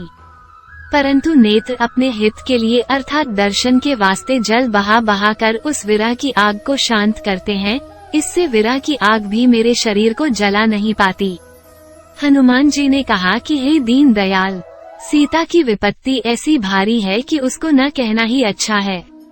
हे करुणा निधान, हे प्रभु, सीता जी के एक एक क्षण 100 कल्प के समान व्यतीत होते हैं। इसलिए जल्दी चलकर और अपने बाहुबल से दुष्टों के दल को जीतकर उनको जल्दी ले आइए। सुख के धाम श्री रामचंद्र जी सीता जी के दुहक के समाचार सुन अति खिन्न हुए और उनके कमल से दोनों नेत्रों में जल भर आया। रामचंद्र जी ने कहा कि जिसने मन, वचन व कर्म से मेरा शरण लिया है, क्या स्वप्न में भी उसको विपत्ति होनी चाहिए? कदापि नहीं। हनुमान जी ने कहा कि हे प्रभु, मनुष्य की यह विपत्ति तो तभी है जब यह मनुष्य आपका भजन स्मरण नहीं करता है। प्रभु, इस राक्षस की कितनी सी बात है, आप शत्रु को जीतकर सीता जी को ले आइए। रामचंद्र जी ने कहा कि हे हनुमान, सुन, तेरे बराबर मेरे उपकार करने वाला देवता, मनुष्य और मुनि कोई भी देहधारी नहीं है। हे हनुमान, मैं तेरा क्या प्रत्युपकार करूं, क्योंकि मेरा मन बदला देने के वास्ते सन्मुख ही नहीं हो सकता। हे हनुमान, सुन, मैंने अपने मन में विचार करके देख लिया है कि मैं तुमसे उऋण नहीं हो सकता। रामचंद्र जी ज्यों-ज्यों वार-वार हनुमान जी की ओर देखते हैं, त्यों-त्यों उनके नेत्रों में जल भर आता है और शरीर पुलकित हो जाता है। हनुमान जी प्रभु के वचन सुनकर और प्रभु के मुख की ओर देखकर मन में परम हर्षित हो गए और बहुत व्याकुल होकर कहा, हे भगवान, रक्षा करो। ऐसे कहता हुए चरणों में गिर पड़े। यद्यपि प्रभु उनको चरणों में से बार बार उठाना चाहते हैं, परंतु हनुमान प्रेम में ऐसे मग्न हो गए थे कि वो उठना नहीं चाहते थे। कवि कहते हैं कि रामचंद्र जी के चरण कमलों के बीच हनुमान जी सिर धरे हैं। इस बात को स्मरण करके महादेव की भी वही दशा हो गई और प्रेम में मग्न हो गए, क्योंकि हनुमान रुद्र का अंशावतार है। फिर महादेव अपने मन को सावधान करके अति मनोहर कथा कहने लगे। महादेव जी कहते हैं कि हे पार्वती, प्रभु ने हनुमान को उठाकर छाती से लगाया और हाथ पकड़कर अपने बहुत नजदीक बिठाया और हनुमान से कहा कि हे हनुमान, कहो, वो रावण की पाली हुई लंकापुरी की जो बड़ा बनका किला है, उसको तुमने कैसे जलाया? रामचंद्र जी की यह बात सुन उनको प्रसन्न जानकर हनुमान जी ने अभिमान रहित होकर यह वचन कहे कि हे प्रभु, वानर का तो अत्यंत पराक्रम यही है कि वृक्ष की एक डाल से दूसरी डाल पर कूद जाए, परंतु जो मैं समुद्र को लांघकर लंका में चला गया और वहां जाकर मैंने लंका को जला दिया और बहुत से राक्षसों को मारकर अशोक वन को उजाड़ दिया।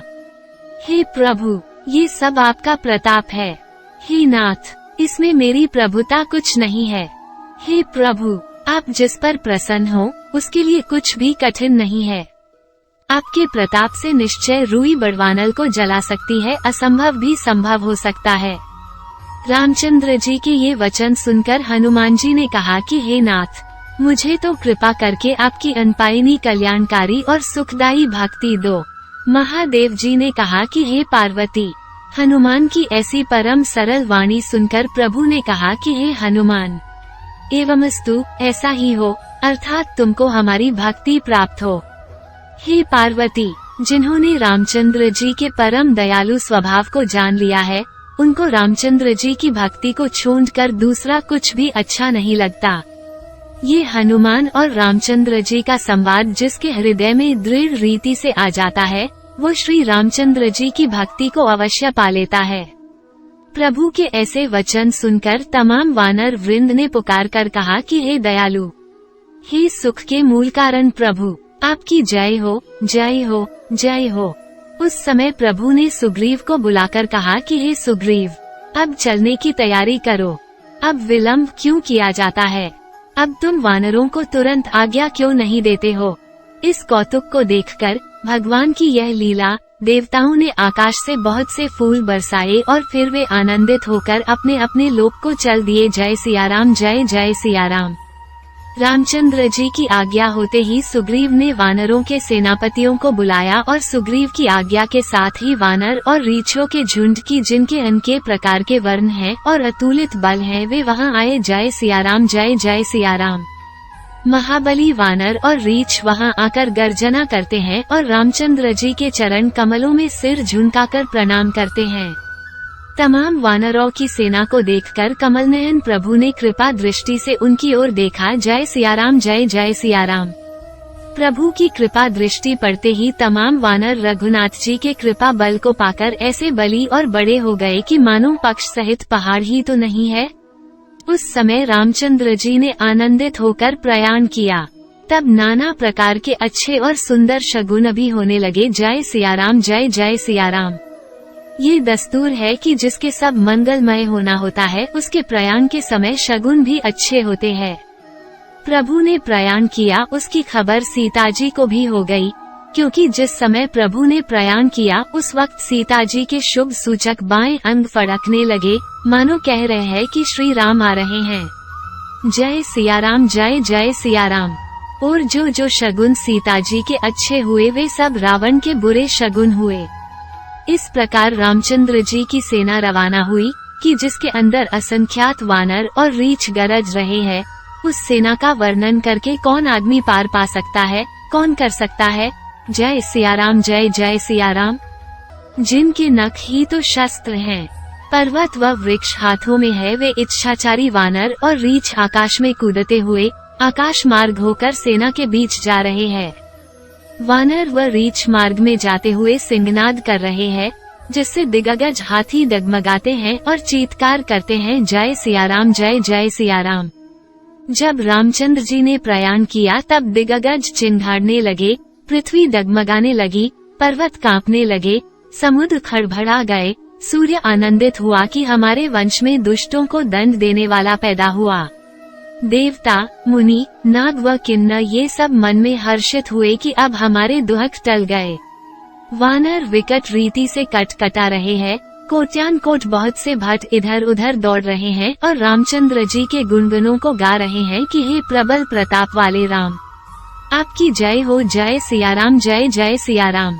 उस सेना के अपार भार को शेषजी स्वयं सह नहीं सकते, जिससे वार वार मोहित होते हैं और अपने दांतों से बार बार कमठ की कठोर पीठ को पके रहते हैं। सो वो शोभा कैसी मालूम होती है कि मानो रामचंद्र जी के सुंदर प्रयाण की प्रस्थान यात्रा को परमर्म्य जानकर शेषजी कमठ की पीठ रूप खप्पर पर अपने दांतों से लिख रहे हैं कि जिससे वह प्रस्थान का पवित्र संवत च मिति सदा स्थिर बनी रहे। जैसे कुएं, बावली, मंदिर आदि बनाने वाले उस पर पत्थर में प्रशस्ति खुदवा कर लगा देते हैं, ऐसे शेष जी मानो कमठ की पीठ पर प्रशस्ति ही खोद रहे थे। जय सियाराम, जय जय सियाराम। कृपा के भ्रंडार श्री रामचंद्र जी इस तरह जाकर समुद्र के तीर पर उतरे। तब वीर रीछ और वानर जहाँ तहाँ बहुत से फल खाने लगे। जय सियाराम, जय जय सियाराम। जब से हनुमान लंका को जलाकर चले गए तब से वहाँ राक्षस लोग शंका सहित भयभीत रहने लगे और अपने अपने घर में सब विचार करने लगे कि अब राक्षस कुल की रक्षा का कोई उपाय नहीं है। जय सियाराम, जय जय सियाराम। हम लोग जिसके दूत के बल को भी कह नहीं सकते, उसके आने पर फिर पुरका भला कैसे हो सकेगा, बुरी दशा होगी। नगर के लोगों की ऐसी अति भय सहित वाणी सुनकर मंदोदरी अपने मन में बहुत घबराई और एकांत में आकर हाथ जोड़कर पाती के चरणों में गिरकर नीति के रस से भरे हुए ये वचन बोली, हे कांत, हरि भगवान से जो आपके वैरभाव है उसे छोड़ दीजिए। मैं जो आपसे कहती हूँ वो आपको अत्यंत हितकारी है, सो इसको अपने चित्त में धारण कीजिए। भला अब उसके दूत के काम को तो देखो कि जिसको नाम लेने से राक्षसियों के गर्भ गिर जाते हैं। इसलिए हे कांत, मेरा कहना तो ये है कि जो आप अपना भला चाहो तो अपने मंत्रियों को बुलाकर उसके साथ उनकी स्त्री को भेज दीजिए। जैसे शीत ऋतु अर्थात शिशिर ऋतु की रात्रि जाड़े की रात्रि आने से कमलों के बन का नाश हो जाता है, ऐसे तुम्हारे कुल रूप कमल बनकर संहार करने के लिए ये सीता शिशिर ऋतु की रात्रि के समान आई है। हे नाथ, सुनो, सीता को बिना देने के तो चाहे महादेव और ब्रह्मा जी भले कुछ उपाय क्यों न करे, पर उससे आपका हित नहीं होगा। हे नाथ, रामचंद्र जी के बाण तो सर्पों के गण के समूह समान है और राक्षस इस मुंह मेंढक के झुंड के समान हैं।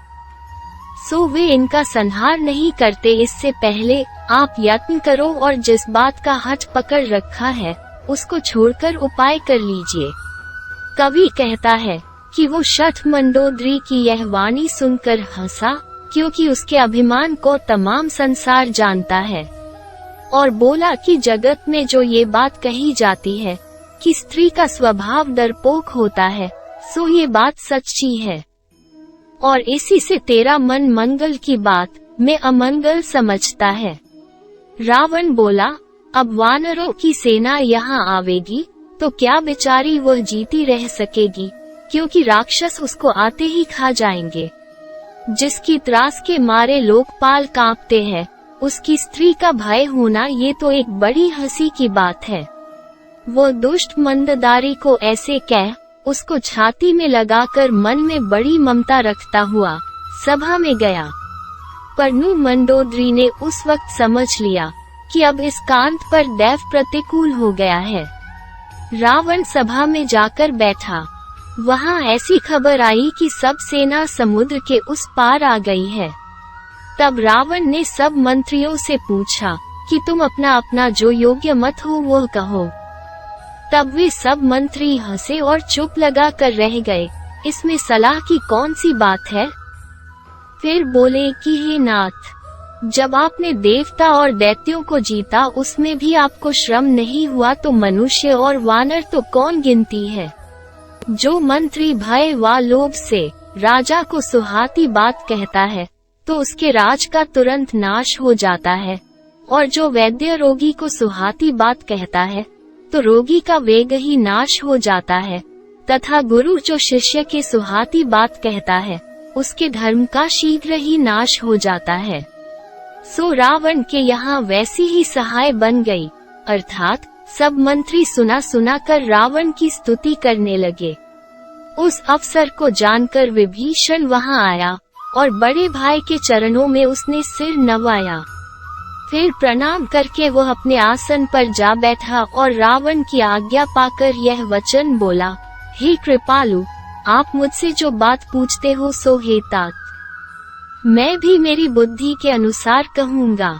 हे तात, जो आप अपना कल्याण, सुयश, सुमति, शुभ गति और नाना प्रकार का सुख चाहते हो, तब तो हे स्वामी, पर स्त्री के लिलार का ललाट को चौथ के चांद की नाई तरह त्याग दो।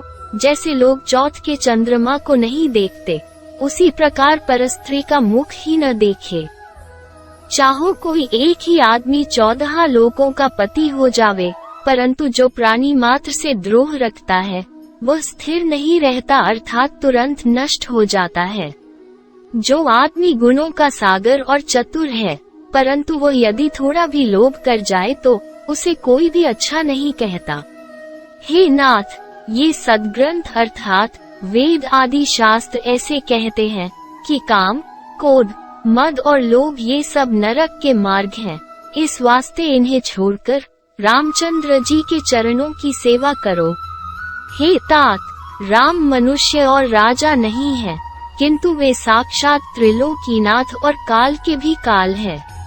जो साक्षात परब्रह्म, निर्विकार, अजन्मा, सर्वव्यापक, अजेय, आदि और अनंत ब्रह्म है। वे कृपा सिंधु गौ, ब्राह्मण, देवता और पृथ्वी का हित करने के लिए, दुष्टों के दल का संहार करने के लिए, वेद और धर्म की रक्षा करने के लिए प्रकट हुए हैं। सो शरणागतों के संकट मिटाने वाले उन रामचंद्र जी को वैर छोड़कर प्रणाम करो। हे नाथ, रामचंद्र जी को सीता दे दीजिए और कामना छोड़कर स्नेह रखने वाले राम का भजन करो। हे नाथ, वे शरण जाने पर ऐसे अधर्मी को भी नहीं त्यागते कि जिसको विश्वद्रोह करने का पाप लगा हो। हे रावण, आप अपने मन में निश्चय समझो कि जिनका नाम लेने से तीनों प्रकार के ताप निवृत्त हो जाते हैं, वे ही प्रभु आज पृथ्वी पर प्रकट हुए हैं। हे रावण, मैं आपके वारंवार पावों में पड़कर विनती करता हूँ सो मेरी विनती सुनकर आप मान, मोह और मद को छोड़ श्री रामचंद्र जी की सेवा करो। पुलस्त्य ऋषि ने अपने शिष्य को भेजकर ये बात कहला भेजी थी। सो अवसर पाकर यह बात है रावण, मैंने आपसे कही है। वहाँ माल्यवान नाम एक सुबुद्धि मंत्री बैठा हुआ था। वो विभीषण के वचन सुनकर अति प्रसन्न हुआ और उसने रावण से कहा कि तात, आपका छोटा भाई बड़ा नीति जानने वाला है। इस वास्ते विभीषण जो बात कहता है उसी बात को आप अपने मन में धारण करो। माल्यवान की यह बात सुनकर रावण ने कहा कि हे राक्षसों, ये दोनों नीच शत्रु की बड़ाई करते हैं। तुम में से कोई भी उनको यहाँ से निकाल नहीं देते, यह क्या बात है। तब माल्यवान तो उठकर अपने घर को चला गया और विभीषण ने हाथ जोड़कर फिर कहा कि हे नाथ, वेद और पुराणों में ऐसा कहा है कि सुबुद्धि और कुबुद्धि सबके मन में रहती है।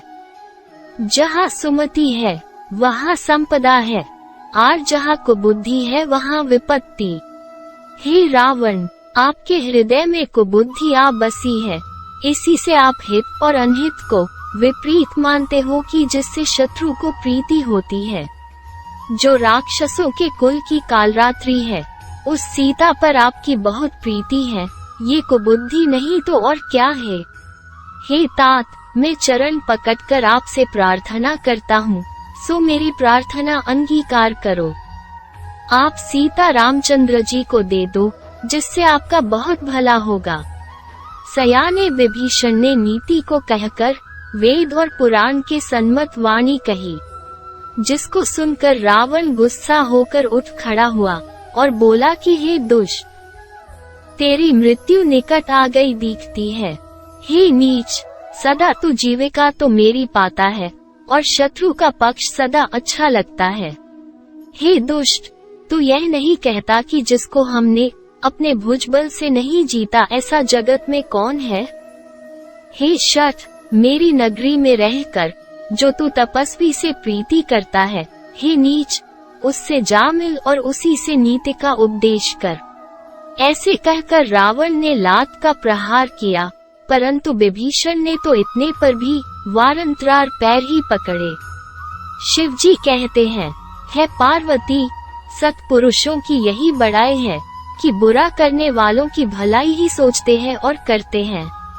विभीषण ने कहा, हे रावण, आप मेरे पिता के बराबर हो, इस वास्ते आपने जो मुझको मारा वह ठीक ही है, परंतु आपका भला तो रामचंद्र जी के भजन से ही होगा। कि हे प्रभु, रामचंद्र जी सत्य प्रतिज्ञ है और तेरी सभा काल के अधीन है, और मैं अब रामचंद्र जी के शरण जाता हूँ, सो मुझको अपराध मत लगाना। जिस वक्त विभीषण ऐसे कहकर लंका से चले, उसी समय तमाम राक्षस आयुहीन हो गए। महादेव जी ने कहा कि हे पार्वती, साधु पुरुषों की अवज्ञा करनी ऐसी ही बुरी है कि वह तुरंत तमाम कल्याण को नाश कर देती है। रावण ने जिस समय विभीषण का परित्याग किया, उसी क्षण वह मंदभागी विभवहीन हो गया। विभीषण मन में अनेक प्रकार के मनोरथ करते हुए आनंद के साथ रामचंद्र जी के पास चला। विभीषण मन में विचार करने लगा कि आज जाकर मैं रघुनाथ जी के भक्त लोगों के सुखदायी अरुण लाल वर्ण के सुंदर चरण और सुकोमल चरण कमलों के दर्शन करूंगा। कैसे है चरण कमल की जिनको स्पर्श पाकर गौतम ऋषि की स्त्री अहल्या ऋषि के शाप से पार उतरी, जिनसे दंडक वन पवित्र हुआ है, जिनको सीता जी अपने हृदय में सदा लगाए रहती है, जो कपटी हरिण मारीच राक्षस के पीछे दौड़े। रूप हृदय रूपी सरोवर भीतर कमल रूप है, उन चरणों को जाकर मैं देखूंगा। अहो, मेरा बड़ा भाग्य है, जिन चरणों की पादुकाओं में भरत जी रात दिन मन लगाए है। आज मैं जाकर इन्हीं नेत्रों से उन चरणों को देखूंगा। विभीषण इस प्रकार प्रेम सहित अनेक प्रकार के विचार करते हुए तुरंत समुद्र के इस पार आए। वानरों ने विभीषण को आते देखकर जाना कि यह कोई शत्रु का दूत है। वानर उनको वहीं रखकर सुग्रीव के पास आए और जाकर उनके सब समाचार सुग्रीव को सुनाए। तब सुग्रीव ने जाकर रामचंद्र जी से कहा कि हे प्रभु, रावण का भाई आपसे मिलने को आया है। तब रामचंद्र जी ने कहा कि हे सखा, तुम्हारी क्या राय है? तब सुग्रीव ने रामचंद्र जी से कहा कि हे नरनाथ, सुनो, राक्षसों की माया जानने में नहीं आ सकती, इसी वास्ते यह नहीं कह सकते कि यह मनोवांछित रूप धरकर यहाँ क्यों आया है। मेरे मन में तो ये जचता है कि यह शठ हमारा भेद लेने को आया है, इस वास्ते इसको बांधकर रख देना चाहिए। तब रामचंद्र जी ने कहा कि हे सखा, तुमने यह नीति बहुत अच्छी विचारी, परंतु मेरा पण शरणागतों का भय मिटाने का है। रामचंद्र जी के वचन सुनकर हनुमान जी को बड़ा आनंद हुआ कि भगवान सच्चे शरणागत वत्सल हैं, शरण में आए हुए पर पिता की भांति प्रेम करने वाले। कहा है कि जो आदमी अपने अहित को विचार कर शरणागत को त्याग देते हैं, उन मनुष्यों को पागल और पाप रूप जानना चाहिए, क्योंकि उनको देखने ही से हानि होती है। प्रभु ने कहा कि चाहे कोई महापापी होवे, अर्थात जिसको करोड़ ब्रह्म हत्या का पाप लगा हुआ होवे, और वह भी यदि मेरे शरण चला आवे, तो मैं उसको किसी कदर छोड़ नहीं सकता। ये जीव जब मेरे सन्मुख हो जाता है, तब मैं उसके करोड़ों जन्मों के पापों को नाश कर देता हूँ। पापी पुरुषों का ये सहज स्वभाव है कि उनको किसी प्रकार से मेरा भजन अच्छा नहीं लगता। हे सुग्रीव, जो पुरुष वो रावण का भाई दुष्ट हृदय होगा, क्या वो मेरे सत पर आ सकेगा? कदापि नहीं। हे सुग्रीव, जो आदमी निर्मल अंतःकरण वाला होगा, वही मुझको पावेगा, क्योंकि मुझको छल, छिद्र और कपट कुछ भी अच्छा नहीं लगता। कदाचित रावण ने इसको भेद लेने के लिए भेजा होगा। फिर भी हे सुग्रीव, हमको उसका न तो कुछ भय है और न किसी प्रकार की हानि है, क्योंकि जगत में जितने राक्षस हैं, उन सबों को लक्ष्मण एक क्षण भर में मार डालेगा, और उनमें से भयभीत होकर जो मेरे शरण आ जाएगा, उसको तो मैं अपने प्राणों के बराबर रखूंगा। हंसकर कृपा निधान श्री राम ने कहा कि हे सुग्रीव, चाहो वो शुद्ध मन से आया हो अथवा भेद बुद्धि विचार कर आया हो, दोनों ही तरह से इसको यहाँ ले आओ। रामचंद्र जी के ये वचन सुनकर अंगद और हनुमान आदि सब बानर, हे कृपालु, आपका जय हो, ऐसे कहकर चले। वे वानर आदर सहित विभीषण को अपने आगे लेकर उस स्थान को चले कि जहाँ करुणा निधान श्री रघुनाथ जी विराजमान थे।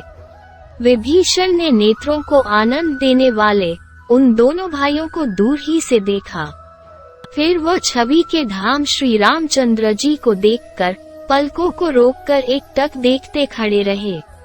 श्री रघुनाथ जी का स्वरूप कैसा है, जिसमें लंबी भुजा है, कमल से लाल नेत्र हैं, मेघ सा सघन श्याम शरीर है, जो शरणागतों के भय को मिटाने वाला है, जिसके सिंह के से कंधे है, विशाल वक्षः स्थल शोभायमान है, मुख ऐसा है कि जिसकी छवि को देखकर असंख्य कामदेव मोहित हो जाते हैं। उस स्वरूप का दर्शन होते ही विभीषण को नेत्रों में जल आ गया, शरीर अत्यंत पुलकित हो गया, तथापि उसने मन में धीरज धरकर ये सुकोमल वचन कहे कि हे देवताओं के पालक, मेरा राक्षसों के वंश में तो जन्म है, और हे नाथ, मैं रावण का भाई। स्वभाव से ही पाप मुझको प्रिय लगता है, और यह मेरा तामस शरीर है। सो ये बात ऐसी है कि जैसे उल्लू का अंधकार पर सदा स्नेह रहता है, ऐसे मेरे पाप पर प्यार है। तथापि हे प्रभु, हे भय और संकट मिटाने वाले, मैं कानों से आपका सुयश सुनकर आपके शरण आया हूँ। सो हे आरती दुहक हरण हारे, हे शरणागतों को सुख देने वाले प्रभु, मेरी रक्षा करो, रक्षा करो। ऐसे कहते हुए विभीषण को दंडवत करते देखकर प्रभु बड़े आह्लाद के साथ तुरंत उठ खड़े हैं और विभीषण के दीन वचन सुनकर प्रभु के मन में वे बहुत भाए और उसी से प्रभु ने अपनी विशाल भुजा से उनको उठाकर अपनी छाती से लगाया। लक्ष्मण सहित प्रभु ने उससे मिलकर उसको अपने पास बिठाया। फिर भक्तों के हित करने वाले प्रभु ने ये वचन कहे कि हे लंकेश विभीषण, आपके परिवार सहित कुशल तो है, क्योंकि आपका रहना कुमार्गियों के बीच में है, रात दिन तुम दुष्टों की मंडली के बीच रहते हो। इससे हे सखा, आपका धर्म कैसे निपटा होगा। मैंने तुम्हारी सब गति जान ली है। तुम बड़े नीति निपुण हो और तुम्हारा अभिप्राय अन्याय पर नहीं है, तुम्हें अनीति नहीं सुहाती। रामचंद्र जी के ये वचन सुनकर विभीषण ने कहा कि हे प्रभु, चाहे नरक में रहना अच्छा है परंतु दुष्ट की संगति अच्छी नहीं, इसलिए हे विधाता, कभी दुष्ट की संगति मत देना। हे रघुनाथ जी, आपने अपना जन जानकर जो मुझ पर दया की, उससे आपके दर्शन हुए। हे प्रभु, अब मैं आपके चरणों के दर्शन करने से कुशल हूँ। हे प्रभु, यह मनुष्य जब तक शोक के धाम रूप काम अर्थात लालसा को छोड़कर श्री रामचंद्र जी के चरणों की सेवा नहीं करता, तब तक इस जीव को स्वप्न में भी न तो कुशल है और न कहीं मन को विश्राम शांति है। जब तक धनुक बाण धारण किए और कमर में तरकस कसे हुए श्री रामचंद्र जी हृदय में आकर नहीं विराजते, तब तक लोभ, मोह, मत्सर, मद और मान ये अनेक दुष्ट हृदय के भीतर निवास कर सकते हैं, और जब आप आकर हृदय में विराजते हो तब ये सब भाग जाते हैं। जब तक जीव के हृदय में प्रभु का प्रताप रूप सूर्योदय नहीं होता, तब तक राग द्वेष रूप उल्लुओं को सुख देने वाली ममता रूप सघन अंधकार में अंधियारी रात्रि रहा करती है। हे राम, अब मैंने आपके चरण कमलों का दर्शन कर लिया है, इससे अब मैं कुशल हूँ और मेरा विकट भय भी निवृत्त हो गया है। हे प्रभु, हे दयालु, आप जिस पर अनुकूल रहते हो उसको 3 प्रकार के भय और दुहक कभी नहीं व्यापते। हे प्रभु, मैं जाति का राक्षस हूँ, मेरा स्वभाव अति अधम है, मैंने कोई भी शुभ आचरण नहीं किया है। जिस पर भी प्रभु ने कृपा करके आनंद से मुझको छाती से लगाया कि जिस प्रभु के स्वरूप को ध्यान पाना मुनि लोगों को कठिन है। सुख की राशि रामचंद्र जी की कृपा से अहो, आज मेरा भाग्य बड़ा अमित और अपार है, क्योंकि ब्रह्मा जी और महादेव जी जिन युगल चरण कमलों की सेवा करते हैं, उन चरण कमलों का मैंने अपने नेत्रों से दर्शन किया। विभीषण की भक्ति देखकर रामचंद्र जी ने कहा कि हे सखा, मैं अपना स्वभाव कहता हूँ, सो तू सुन। मेरे स्वभाव को या तो काक भुशुंडी जानते हैं, या महादेव जानते हैं, या पार्वती जानती है, इनके सिवा दूसरा कोई नहीं जानता। प्रभु कहते हैं कि जो मनुष्य चराचर से द्रोह रखता हो और वह भयभीत हो के मेरे शरण आ जाए तो मद, मोह, कपट और नाना प्रकार के छल को छोड़कर हे सखा, मैं उसको साधु पुरुष के समान कर लेता हूँ। देखो, माता, पिता, बंधु, पुत्र, श्री, सन, धन, घर, सुहृद और कुटुंब, इन सब के ममता रूप तागों को इकट्ठा करके एक सुंदर डोरी बनाकर और उससे अपने मन को मेरे चरणों में बांध दे, अर्थात सब में से ममता छोड़कर केवल मुझ में ममता रखे। जैसे त्वमेव माता पिता त्वमेव, त्वमेव बंधुश्चा सखा त्वमेव, त्वमेव विद्या द्रविण त्वमेव, त्वमेव सर्व मम देव देव। जो भक्त समदर्शी है और जिसके किसी प्रकार की इच्छा नहीं है तथा जिसके मन में हर्ष, शोक और भय नहीं है, ऐसे सत्पुरुष मेरे हृदय में कैसे रहते हैं कि जैसे लोभी आदमी के मन में धन सदा बसा रहता है। हे विभीषण, तुम्हारे जैसे जो प्यारे संत भक्त हैं, उन्हीं के लिए मैं देह धारण करता हूँ और दूसरा मेरा कुछ भी प्रयोजन नहीं है। जो लोग सगुण उपासना करते हैं, बड़े हितकारी हैं, नीति में निरत है, नियम में दृढ़ है, और जिनकी ब्राह्मणों के चरण कमलों में प्रीति है, वे मनुष्य मुझको प्राणों के समान प्यारे लगते हैं। हे लंकेश, लंकापति, सुनो, आप में सब गुण है और इसी से आप मुझको अतिशय प्यारे लगते हो। रामचंद्र जी के ये वचन सुनकर तमाम वानरों के झुंड कहने लगे कि हे कृपा के पुंज, आपकी जय हो। और विभीषण भी प्रभु की वाणी को सुनता हुआ उसको कर्णामृत रूप जानकर तृप्त नहीं होता था और वार वार रामचंद्र जी के चरण कमल धरकर ऐसा आह्लादित हुआ कि वह अपार प्रेम हृदय के अंदर नहीं समाया। इस दशा को पहुंचकर विभीषण ने कहा कि हे देव, चराचर सहित संसार के स्वामी, हे शरणागतों के पालक, हे हृदय के अंतर्यामी, सुनिए, पहले मेरे जो कुछ वासना थी वह भी आपके चरण कमल की प्रीति रूप नदी से बह गई। हे कृपालु, अब आप दया करके मुझको आपकी वह पावन करनहारी भक्ति दीजिए कि जिसको महादेव जी सदा धारण करते हैं। रणधीर रामचंद्र जी ने एवंस्तु ऐसे कहकर तुरंत समुद्र का जल मंगवाया और कहा कि हे सखा, यद्यपि तेरे किसी बात की इच्छा नहीं है, तथापि जगत में मेरा दर्शन अमोघ है, अर्थात निष्फल नहीं है। ऐसे कहकर प्रभु ने विभीषण के राज तिलक कर दिया। उस समय आकाश में से अपार पुष्पों की वर्षा हुई।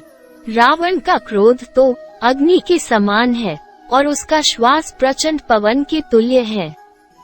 उससे जलते हुए विभीषण को बचाकर प्रभु ने उसको अखंड राज दिया।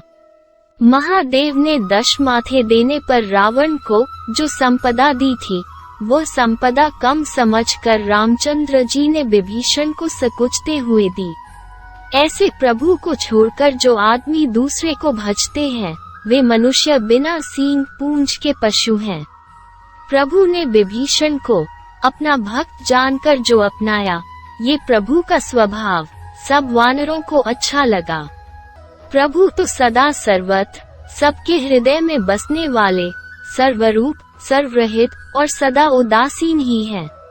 राक्षस कुल के संहार करने वाले, नीति को पालने वाले, माया से मनुष्य मूर्ति कारण से भक्तों पर कृपा करने के लिए मनुष्य बने हुए श्री रामचंद्र जी ने सब मंत्रियों से कहा कि हे लंकेश, लंकापति विभीषण, हे वानर राज, हे वीर पुरुषों, सुनो, अब इस गंभीर समुद्र को पार कैसे उतरे? वो युक्ति निकालो, क्योंकि यह समुद्र सर्प, मगर और अनेक जाति की मछलियों से व्याप्त हो रहा है, बड़ा अथाह है। इसी से सब प्रकार से मुझको तो कठिन मालूम होता है। उस वक्त लंकेश अर्थात विभीषण ने कहा कि हे रघुनाथ, सुनो, आपके बाण ऐसे हैं कि जिनसे करोड़ों समुद्र सूख जाए, तब इस समुद्र का क्या भार है। तथापि नीति में ऐसा कहा है कि पहले साम वचनों से काम लेना चाहिए। इस वास्ते समुद्र के पास पधार कर आप विनती करो। विभीषण कहता है कि हे प्रभु, ये समुद्र आपका कुल गुरु है, सो विचार कर अवश्य उपाय कहेगा और उपाय को धरकर ये वानर और रीछ बिना परिश्रम समुद्र के पार हो जाएंगे। विभीषण की यह बात सुनकर रामचंद्र जी ने कहा कि हे सखा, तुमने यह उपाय तो बहुत अच्छा बतलाया और हम इस उपाय को करेंगे भी, परंतु यदि दैव सहाय होगा तो सफल होगा। ये सलाह लक्ष्मण के मन में अच्छी नहीं लगी, अतएव रामचंद्र जी के वचन सुनकर लक्ष्मण ने बड़ा दुख पाया और लक्ष्मण ने कहा कि हे नाथ, दैव का क्या भरोसा है? आप तो मन में क्रोध लाकर समुद्र को सुखा दीजिए। दैव पर भरोसा रखना, ये तो काय पुरुषों के मन का एक आधार है, क्योंकि वे ही आलसी लोग दैव करेगा सो होगा ऐसा विचार कर दैव दैव करके पुकारते रहते हैं। लक्ष्मण के ये वचन सुनकर प्रभु ने हंसकर कहा कि हे भाई, मैं ऐसे ही करूँगा, पर तू मन में कुछ धीरज धर। प्रभु लक्ष्मण को ऐसे कह समझाए बुझाए समुद्र के निकट पधारे और प्रथम ही प्रभु ने जाकर समुद्र को प्रणाम किया और फिर कुश बिछाकर उसके तट पर विराजे। जब विभीषण रामचंद्र जी के पास चला आया, तब पीछे से रावण ने अपना दूत भेजा। उस दूत ने कपट से वानर का रूप धरकर वहां का तमाम हाल देखा। तहां प्रभु का शरणागतों पर अतिशय स्नेह देखकर उसने अपने मन में प्रभु के गुणों की बड़ी सराहना की और देखते देखते प्रेम ऐसा बढ़ गया कि वह रावण दूत शुक छिपाना भूलकर रामचंद्र जी के स्वभाव की प्रकट में प्रशंसा करने लगा। जब वानरों ने जाना कि ये शत्रु का दूत है, तब उसे बांधकर सुग्रीव के पास लाए। सुग्रीव ने देखकर कहा कि हे वानरों सुनो, इस राक्षस दुष्ट को अंगभंग करके भेज दो। सुग्रीव के ये वचन सुनकर सब वानर दौड़े, फिर उसको बांधकर सेना में चारों ओर फिराया। वानर उसको अनेक प्रकार से मारने लगे और वो अनेक प्रकार से दीन की भांति पुकारने लगा, फिर भी वानरों ने उसको नहीं छोड़ा। तब उसने पुकार कर कहा कि जो हमारी नाक कान काटते हैं, उनको श्री रामचंद्र जी की शपथ है। सेना में खर भर सुनकर लक्ष्मण ने उसको अपने पास बुलाया और दया आ जाने से हंसकर लक्ष्मण ने उसको छुड़ा दिया। एक पत्री लिखकर लक्ष्मण ने उसको दी और कहा कि यह पत्री रावण को देना और उस कुलघाती को कहना कि ये लक्ष्मण के हित वचन संदेशे को बाँचो, और उस मूर्ख से मेरा बड़ा अपार संदेशा मुँह से भी कह देना कि या तो तू सीता जी को दे दे और हमारे शरण आ जा, नहीं तो तेरा काल आया समझ। लक्ष्मण के ये वचन सुन तुरंत लक्ष्मण के चरणों में सिर झुकाकर रामचंद्र जी के गुणों की प्रशंसा करता हुआ वह वहां से चला। रामचंद्र जी के यश को गाता हुआ लंका में आया। रावण के पास जाकर उसने रावण के चरणों में प्रणाम किया। उस समय रावण ने हंसकर उससे पूछा कि हे शुक, अपनी कुशलता की बात कहो, और फिर विभीषण की कुशल कहो कि जिसकी मौत बहुत निकट आ गई है। उस शठ ने लंका को राज करते करते छोड़ दिया, सो अब उस अभागे की जव के, जो के, भुन के, कीड़ा समान दशा होगी, अर्थात जैसे जव पीसने के साथ उसमें का घुन भी पीस जाता है, ऐसे राम के साथ वह भी मारा जाएगा। फिर कहो कि रीछ और वानरों की सेना कैसी और कितनी है, कि जो कठिन काल की प्रेरणा से इधर को चली आती है। हे शुक, अभी उनके जीव की रक्षा करने वाला बेचारा कोमल हृदय समुद्र हुआ है। उनके और राक्षसों के बीच में यदि समुद्र न होता तो अब तक राक्षस उन्हें मारकर खा गए होते। सो रहे, इससे कितने दिन बचेंगे। और फिर उन तपस्वियों की बात कहो जिनके हृदय में मेरी बड़ी त्रास बैठ रही है। हे शुक, क्या तेरी उनसे भेंट हुई? क्या वे मेरी सुख्याति सुयश कानों से सुनकर पीछे लौट गए? हे शुक, शत्रु के दल का तेज और बल क्यों नहीं कहता? तेरा चित्त चकित सा भौचक्का सा कैसे हो रहा है?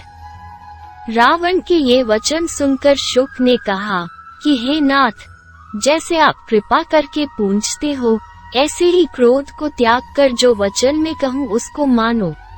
हे नाथ, जिस समय आपका भाई राम से जाकर मिला, उसी क्षण राम ने उसके राज तिलक कर दिया है।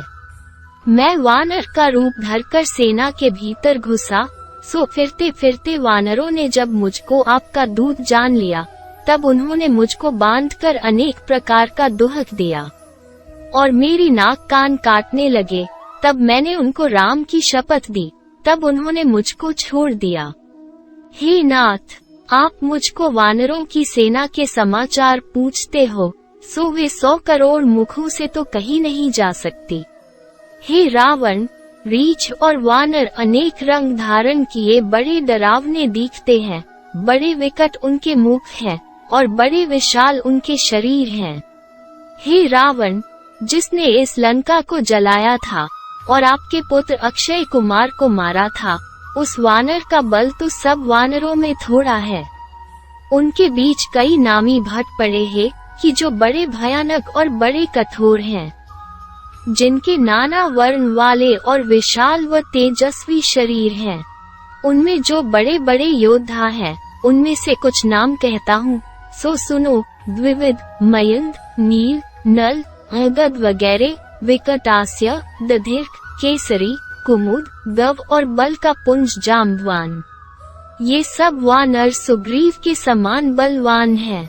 इनके बराबर दूसरे करोड़ों वानर हैं, कौन गिन सकता है। रामचंद्र जी की कृपा से उनके बल की कुछ तुलना नहीं है।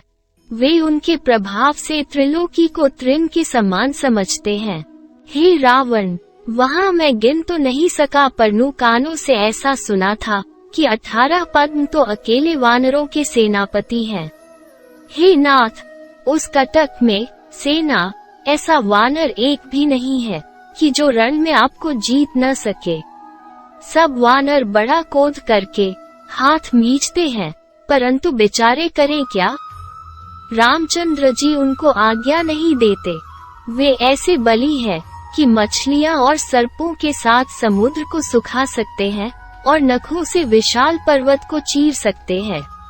और सब वानर ऐसे वचन कहते हैं कि हम जाकर रावण को मारकर उसी क्षण धूल में मिला देंगे।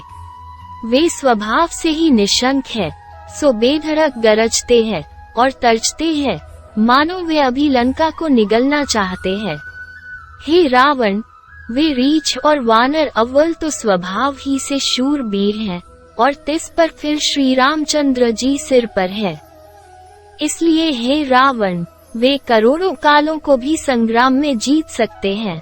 रामचंद्र जी के तेज, बल और बुद्धि की बड़ाई को करोड़ों शेषजी भी गा नहीं सकते, तब और की तो बात ही कौन। यद्यपि वे एक बाण से 100 समुद्र को सुखा सकते हैं, परंतु आपका भाई विभीषण नीति में परम निपुण है। इसलिए श्री राम ने समुद्र का पार उतरने के लिए आपके भाई विभीषण से पूछा।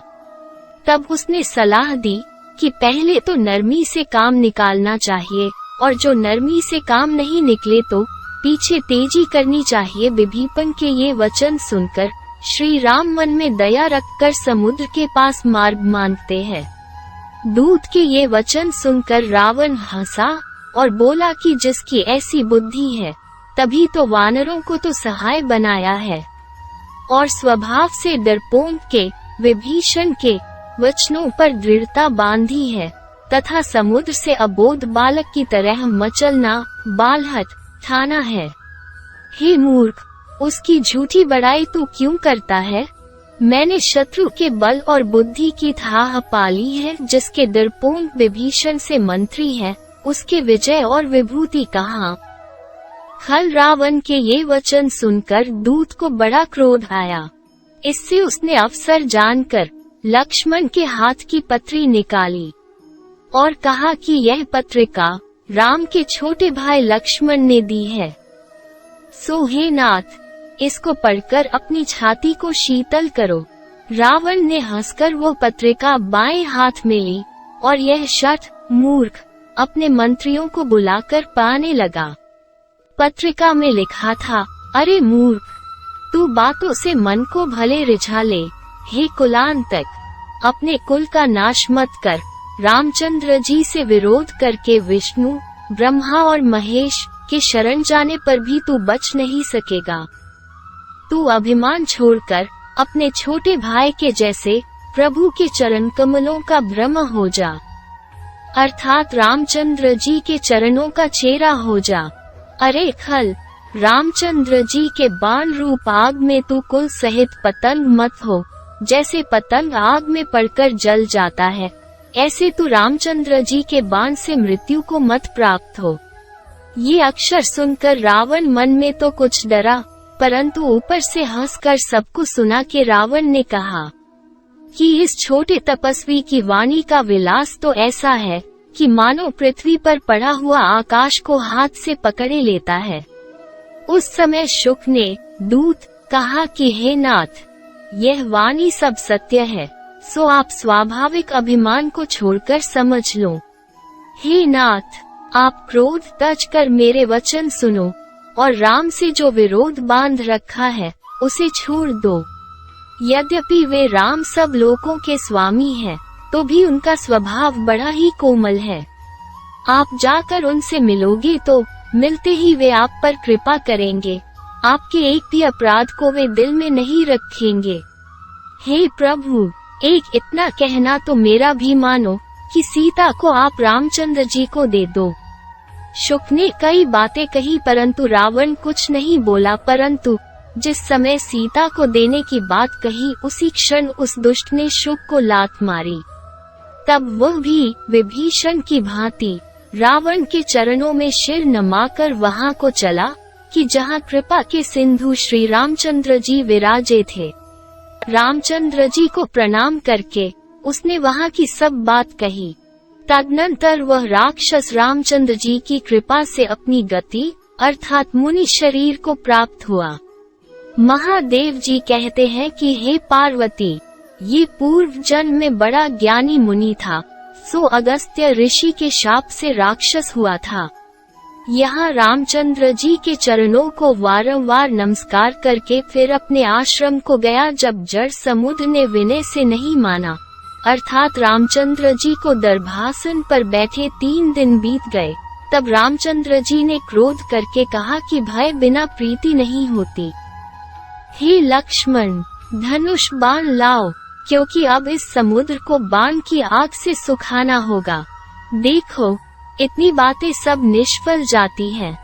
शठ के पास विनय करना, कुटिल आदमी से प्रीति रखना, स्वाभाविक कंजूस आदमी के पास सुंदर नीति का कहना, ममता से भरे हुए जन के पास ज्ञान की बात कहना, अति लोभी के पास वैराग्य का प्रसंग चलाना, क्रोधी के पास समता का उपदेश करना, कामी के पास भगवान की कथा का प्रसंग चलाना और ऊसर भूमि में बीज बोना, ये सब बराबर है। ऐसे कहकर रामचंद्र जी ने अपना धनुष चढ़ाया। ये रामचंद्र जी का मत लक्ष्मण के मन को बहुत अच्छा लगा। प्रभु ने इधर तो धनुष में विकराल बाण का संधान किया और उधर समुद्र के हृदय के बीच संताप की ज्वाला उठी। मगर, सांप और मछलियां घबराईं और समुद्र ने जाना कि अब तो जल जंतु जलने हैं। तब वो मान को तज ब्राह्मण का स्वरूप धर हाथ में अनेक मणियों से भरा हुआ कंचन का थार ले बाहर आया। काकभूषुंड ने कहा कि हे गरुड़, देखा, केला काटने से ही फलता है। चाहो दूसरे करोड़ों उपाय कर लो और खूब सींच लो, परंतु बिना काटे नहीं फलता। ऐसे ही नीच आदमी विनय करने से नहीं मानता, किंतु डांटने से ही नमता है। समुद्र ने भयभीत होकर प्रभु के चरण पकड़े और प्रभु से प्रार्थना की कि हे प्रभु, मेरे सब अपराध क्षमा करो। हे नाथ, आकाश, पवन, अग्नि, जल और पृथ्वी इनकी करणी स्वभाव ही से जड़ है और सृष्टि के निमित्त आपकी ही प्रेरणा से माया से ये प्रकट हुए हैं, सो ये बात सब ग्रंथों में प्रसिद्ध है। हे प्रभु, जिसको स्वामी की जैसी आज्ञा होती है वह उसी तरह रहता है तो सुख पाता है। हे प्रभु, आपने जो मुझको शिक्षा दी ये बहुत अच्छा किया, परंतु मर्यादा तो सब आपकी ही बांधी हुई है।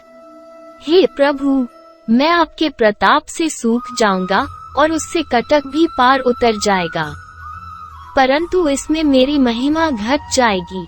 और प्रभु समुद्र के ऐसे अति विनीत वचन सुनकर मुस्कुराकर प्रभु ने कहा कि हे तात, जैसे ये हमारा वानर का कटक पार उतर जाए वैसा उपाय करो। रामचंद्र जी के ये वचन सुनकर समुद्र ने कहा कि हे नाथ, नील और नल ये दोनों भाई हैं। नल को बचपन में ऋषियों से आशीर्वाद मिला हुआ है, इस कारण हे प्रभु, नल का छुआ हुआ भारी पर्वत भी आपके प्रताप से समुद्र पर तैर जाएगा। नील और नल दोनों बचपन में खेला करते थे। सो ऋषियों के आश्रमों में जाकर जिस समय मुनि लोग शालग्राम जी की पूजा कर आंख मूंद ध्यान में बैठते थे, तब ये शालग्राम जी को लेकर समुद्र में फेंक देते थे। इससे ऋषियों ने शाप दिया कि नल का डाला हुआ पत्थर नहीं डूबेगा। सो वही शाप इसके वास्ते आशीर्वादात्मक हुआ। हे प्रभु, मुझसे जो कुछ बन सकेगा वो अपने बल के अनुसार आपकी प्रभुता को हृदय में रखकर मैं भी सहाय करूंगा। हे नाथ, इस तरह आप समुद्र में सेतु बांध दीजिए कि जिसको विद्यमान देखकर त्रिलोकी में लोग आपके सुयश को गाते रहेंगे। हे नाथ, इसी बाण से आप मेरे उत्तर तट पर रहने वाले पाप के पुंज दुष्टों का संहार करो। ऐसे दयालु रणधीर श्री रामचंद्र जी ने सागर के मन की पीड़ा को जानकर उसको तुरंत हर लिया। समुद्र रामचंद्र जी के अपार बल को देखकर आनंद पूर्वक सुखी हुआ। समुद्र ने सारा हाल रामचंद्र जी को कह सुनाया, फिर चरणों को प्रणाम कर अपने धाम को सिधारा। समुद्र तो ऐसे प्रार्थना करके अपने घर को गया। रामचंद्र जी के भी मन में ये समुद्र की सलाह भा गई। तुलसीदास जी कहते हैं कि कलयुग के पापों को हरने वाला ये रामचंद्र जी का चरित्र मेरी जैसी बुद्धि है वैसा मैंने गाया है, क्योंकि रामचंद्र जी के गुणगान ऐसे हैं कि वे सुख के तो धाम हैं, संशय के मिटाने वाले हैं और विषाद रंज को शांत करने वाले हैं। सो जिनका मन पवित्र है और जो सज्जन पुरुष है, वे उन चरित्रों को सब आशा और सब भरोसों को छोड़कर गाते हैं और सुनते हैं। सर्व प्रकार के सुमंगल देने वाले रामचंद्र जी के गुणों का जो मनुष्य गान करते हैं और आदर सहित सुनते हैं, वे लोग संसार समुद्र को बिना नाव पार उतर जाते हैं। कलयुग के समस्त पापों का नाश करने वाले श्री रामचरितमानस का सुंदर कांड का पाठ समाप्त हुआ।